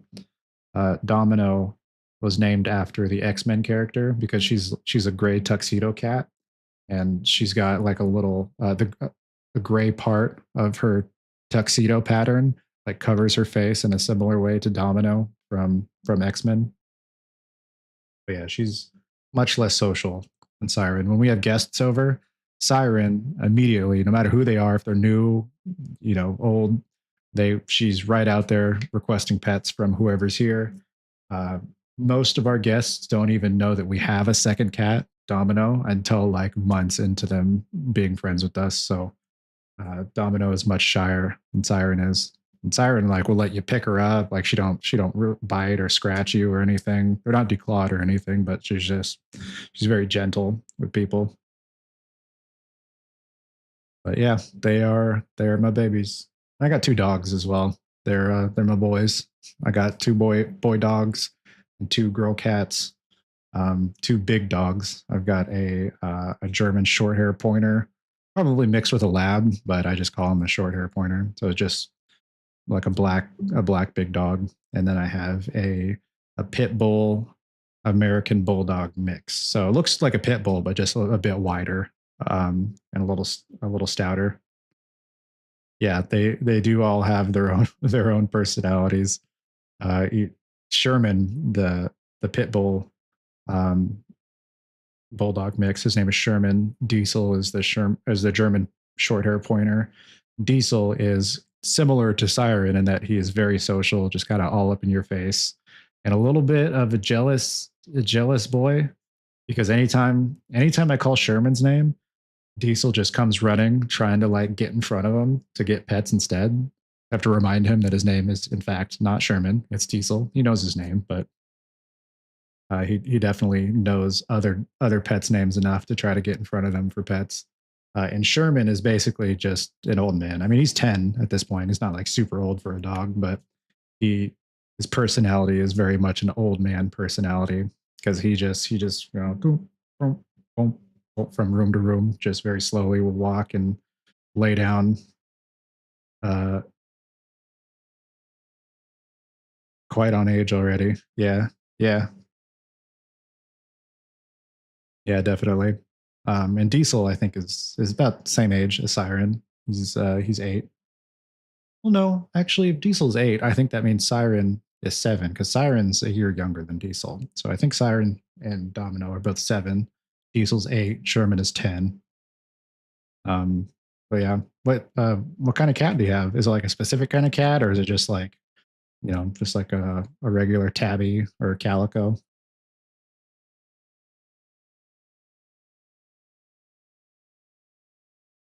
Just a regular cat. Yeah, regular cats are adorable. They're very sweet. Yeah, their personalities can range very widely, just depending on um just I mean, sometimes it's environment, sometimes it's just themselves. You have a black and white cat. I think that's called a tuxedo cat. And let me pull up a picture. Kind of like this.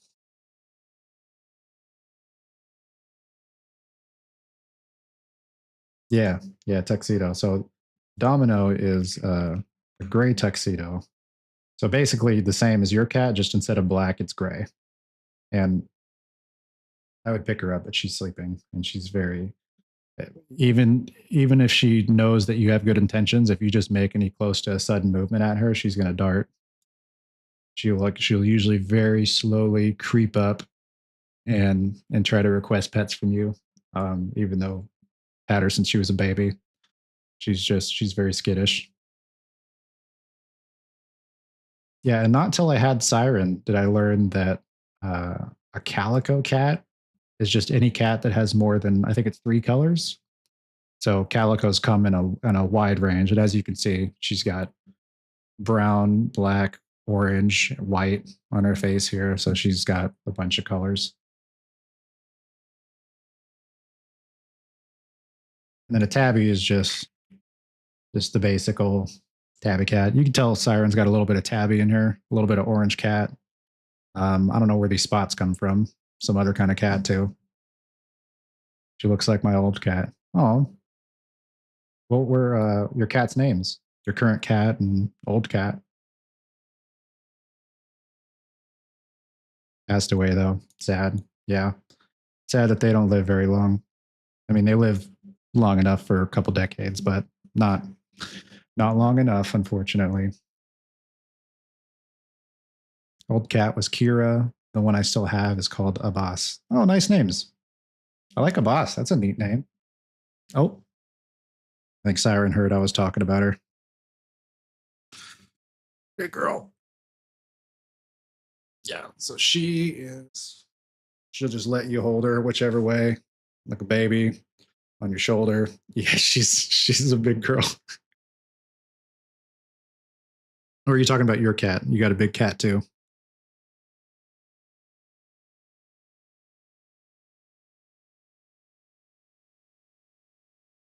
Yours, yeah, she's a big girl. She likes to hit the food a little bit hard.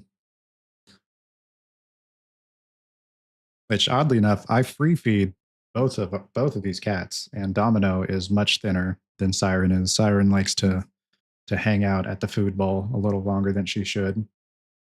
Which eventually I'd like to try to get them used to maybe eating separately, but I don't know. I've never been able to get her to eat on command. I've tried to just put food down in front of her and just have her eat whatever amount, and she usually doesn't. I'd have to feed them separately. Actually, I think Domino would be much harder to feed on command because she very much just likes to hide until the coast is clear, and then she comes and just eats whenever. So having 2 cats makes it a little bit harder to separate out their meals. But yeah, you need to lose some weight, girl. I have to put you on a diet.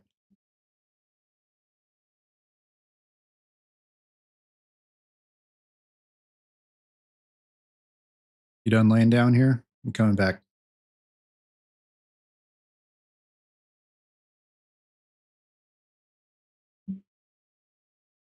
Crazy about cats. Me too. I love my cats. I like both kinds of animals. I like dogs and cats, but if I had to choose, I'm probably more of a cat person. They're just chill, much chiller, much lower maintenance too than dogs.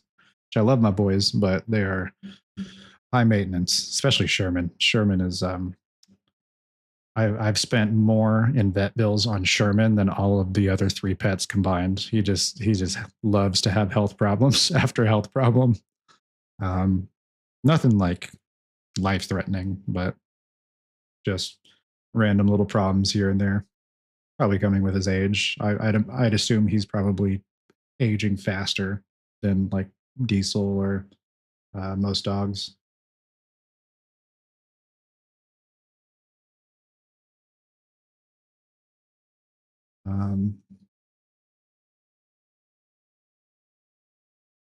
I think I can. You don't want to stay in your bed, huh? You just want to come lay on the keyboard right in front of me.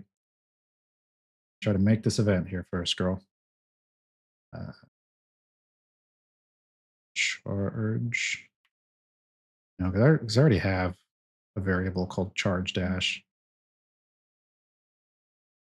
Recharge dash percentage. Is that how you spell percentage? You see, whatever. Probably fine. Oh, I gotta make the custom event first. I just went through this.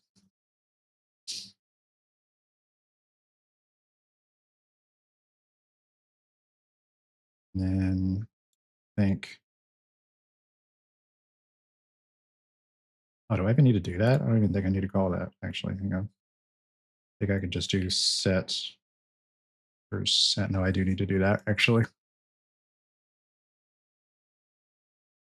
Hey, bacon guy. Hey, man. How you been?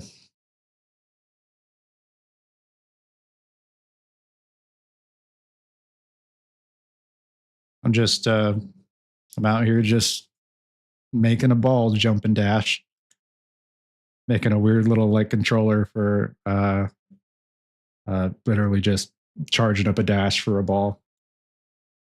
I'll show you here in a second. Oh, that's right. I gotta pull this guy out here, get that. Set percent. There. Compile. Come back to the ball.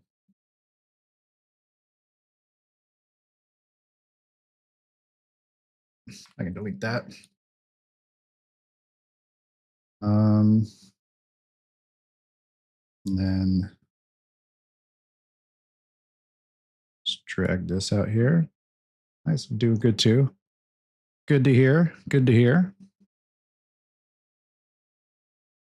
Glad everything's been going well for you. That's charge dash percentage.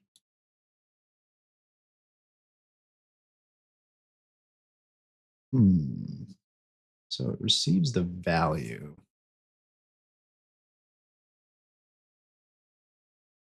Now I'm going to have to figure out how to convert that into changing the percentage.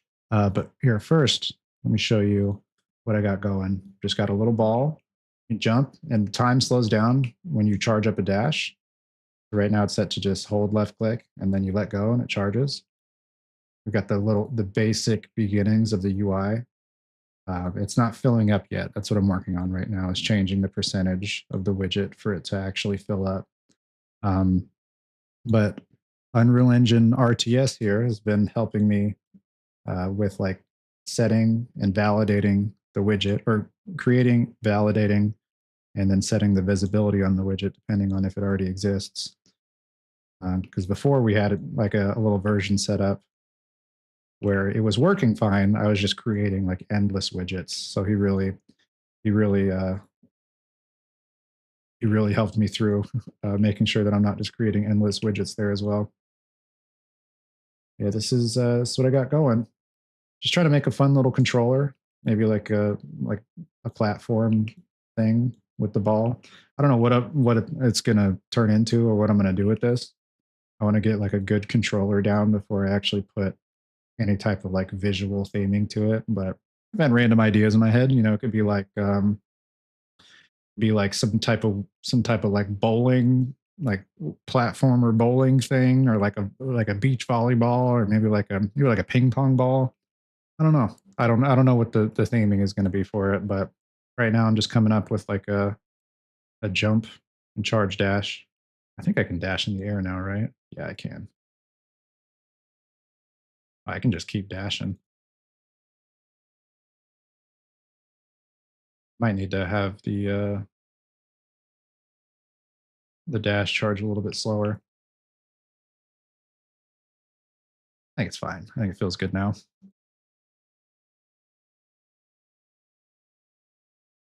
Okay, so got the charge time. Dash charge meter.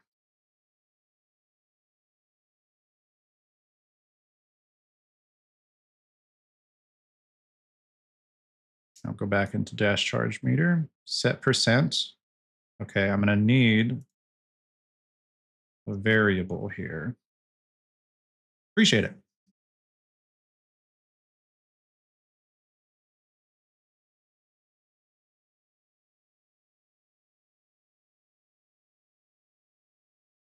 Let's promote to variable. Oh.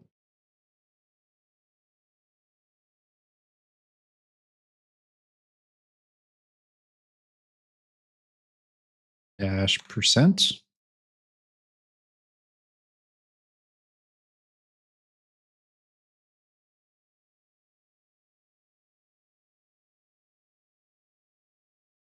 And then way to set it. Oh, I need a way to actually, yeah, because I can't call that. Oh, I can. I can set dash percent. Look at that.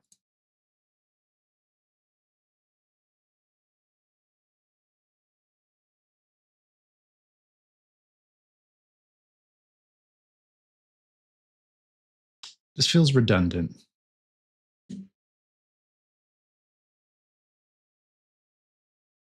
Can't quite wrap my head around why yet, but this feels like this probably isn't right. Because I'm setting the percent.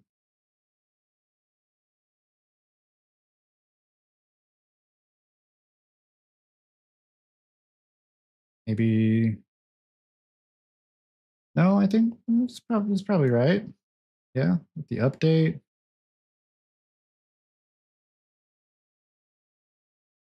Okay, I guess I'm just not sure yet if I should set the percent first before the charge dash or after charge dash percentage. Probably before. Can I just convert that? No, that's what I was worried about. I need to figure out a good way. Oh, I could just use one of these. Okay, yeah, because they all charge at the same time or to the same value. So I could literally just. Oh, but I need to convert that because it's 1500, and this only goes to 1. Oh, got to do some math. Okay, my nemesis. Let's see here. So I guess I would just do 1500 divided by 100, maybe. Oh God, should have paid more attention in math.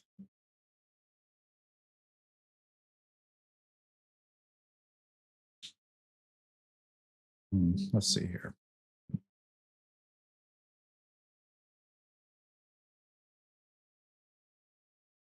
Want the handy dandy calculator.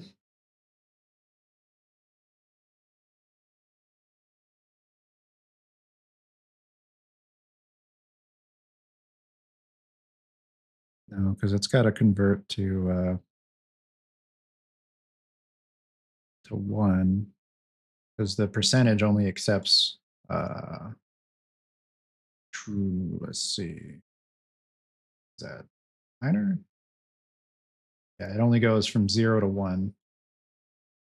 So 1 is filled. And 0.5 half filled. Okay.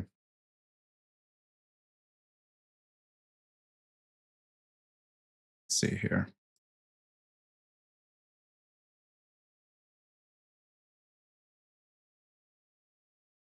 6.66666. I don't know if that's right either. I know the feeling. Yeah, I should have paid more attention to math. I didn't think it'd come in handy. I'll get it figured out though.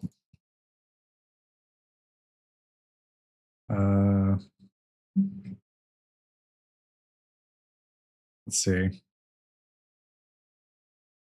Probably do. Maybe. No, it's probably not divided by 1,000. It's probably maybe the other way. No, that's 1.5.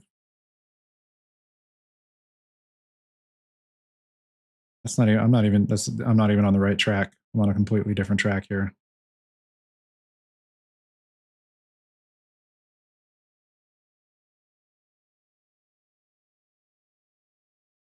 Let's get the help of the internet.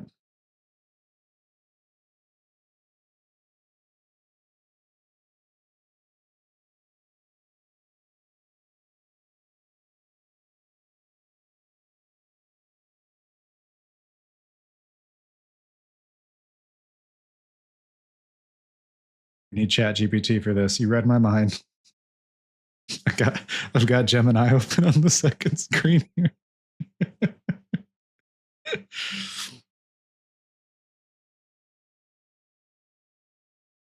Let's see.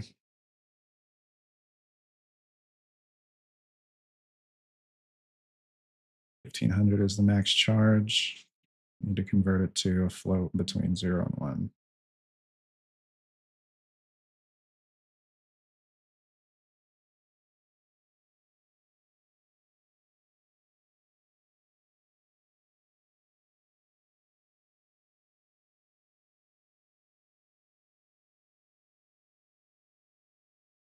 What you got for me, Gemini?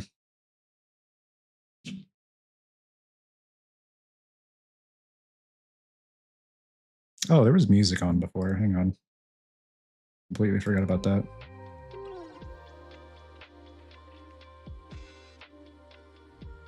Oh, my headphones turned off. Nothing else playing. I didn't even notice my headphones turned off.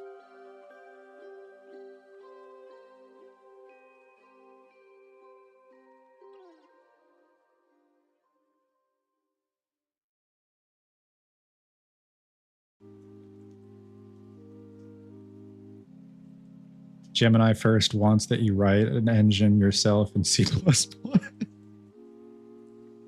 I'm so cooked. The progress bar. Oh yeah, I'm cooked. It's not gonna happen. But I can. It says I can use a divide node. So I need to get the dash charge amount, use a divide node, and then on the bottom pin of the divide node, type 1500. It's important to include the decimal to ensure the calculation uses floats. Connect the result of the division into the return value node. Okay.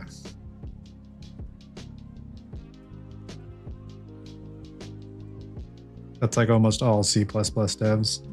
Yeah.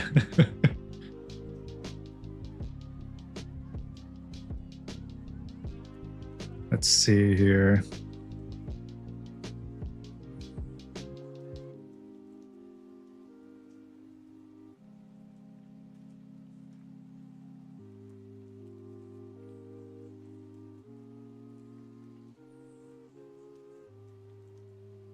Okay, so I literally just need to divide this by 1500.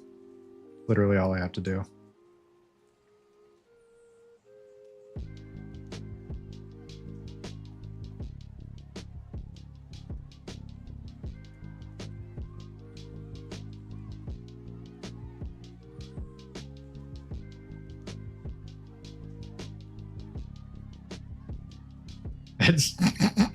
I don't think that's right.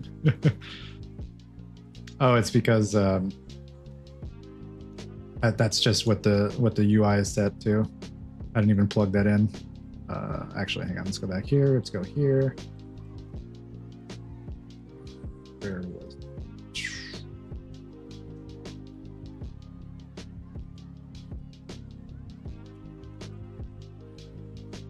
I am drawing a blank here.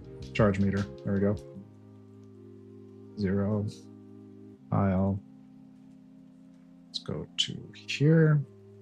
Actually, I think I might need to do it like this. I think I need to go here. And maybe here. Let's try that out. It's messy, but I'm just gonna test that out. You might want to clamp it also. Oh, so it doesn't go past that? It shouldn't go past that right now because the timeline maxes out at 1500. But if I do need to clamp it, in addition to that, we will find out right now.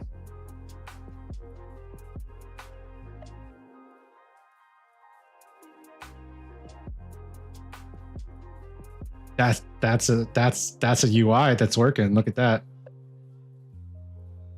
Very rudimentary, but that's working.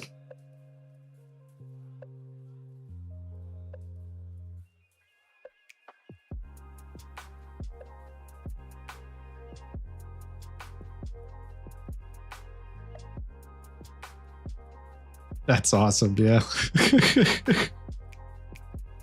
Oh, the feeling of working on something and then it working in the end. Nothing better than that. I mean, there's a few other life feelings that are better than that, but you know, that this is up there in the top 5 for sure. I'd recommend doing the set percent inside the widget. Oh, inside the I see what you're saying. Inside the graph here. Okay. You're doing it in the ball at the moment. I see what you're saying. I'm picking up what you're putting down. Okay.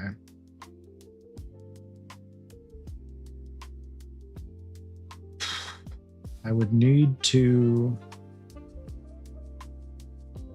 get a way to have to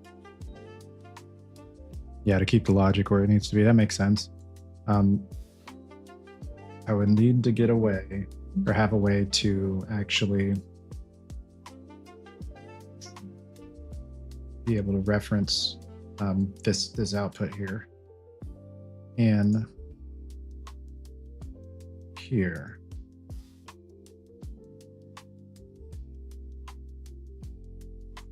I think, yeah, I need some way to reference that. Let's see here.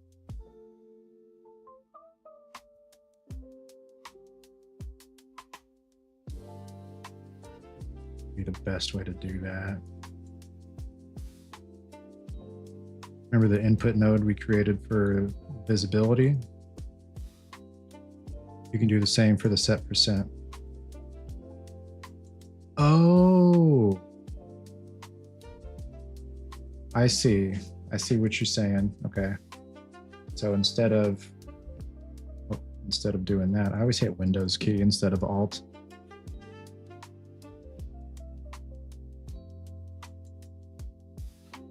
Look at that. Probably just get rid of that.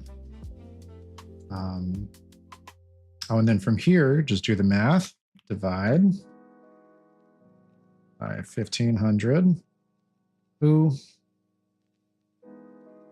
Yeah, now you don't even need the variable.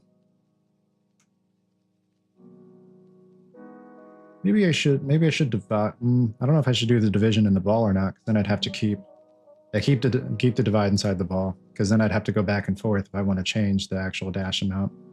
Yeah, just to update percent. Okay. File, save that. Okay. Then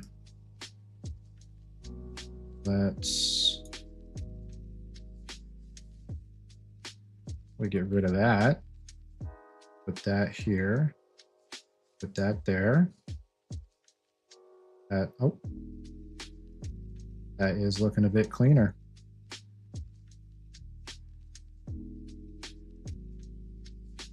That's great. Loving that.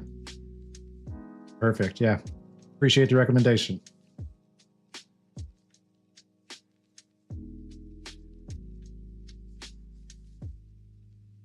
This is what I set out to do at the beginning of the stream, and it's done. I think the next goal would be to try to make that little sweet spot. Ooh, where it's maybe a randomly set sweet spot every time, so it's not always in the same spot. So you'd have to like get it in the right spot to really get that extra dash velocity. Be a fun little additional like mini game. Hopefully that wouldn't be too quick timey.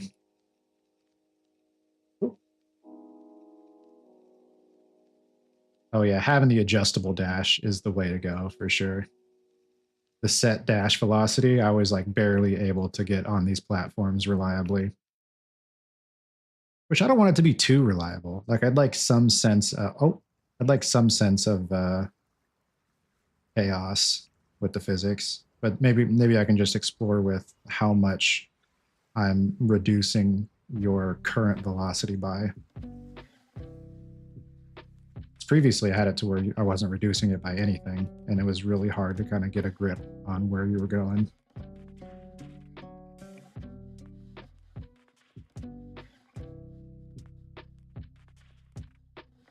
Yeah, I like this. I like this much better than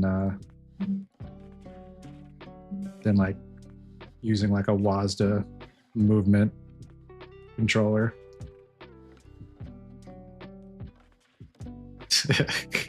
This is so awesome.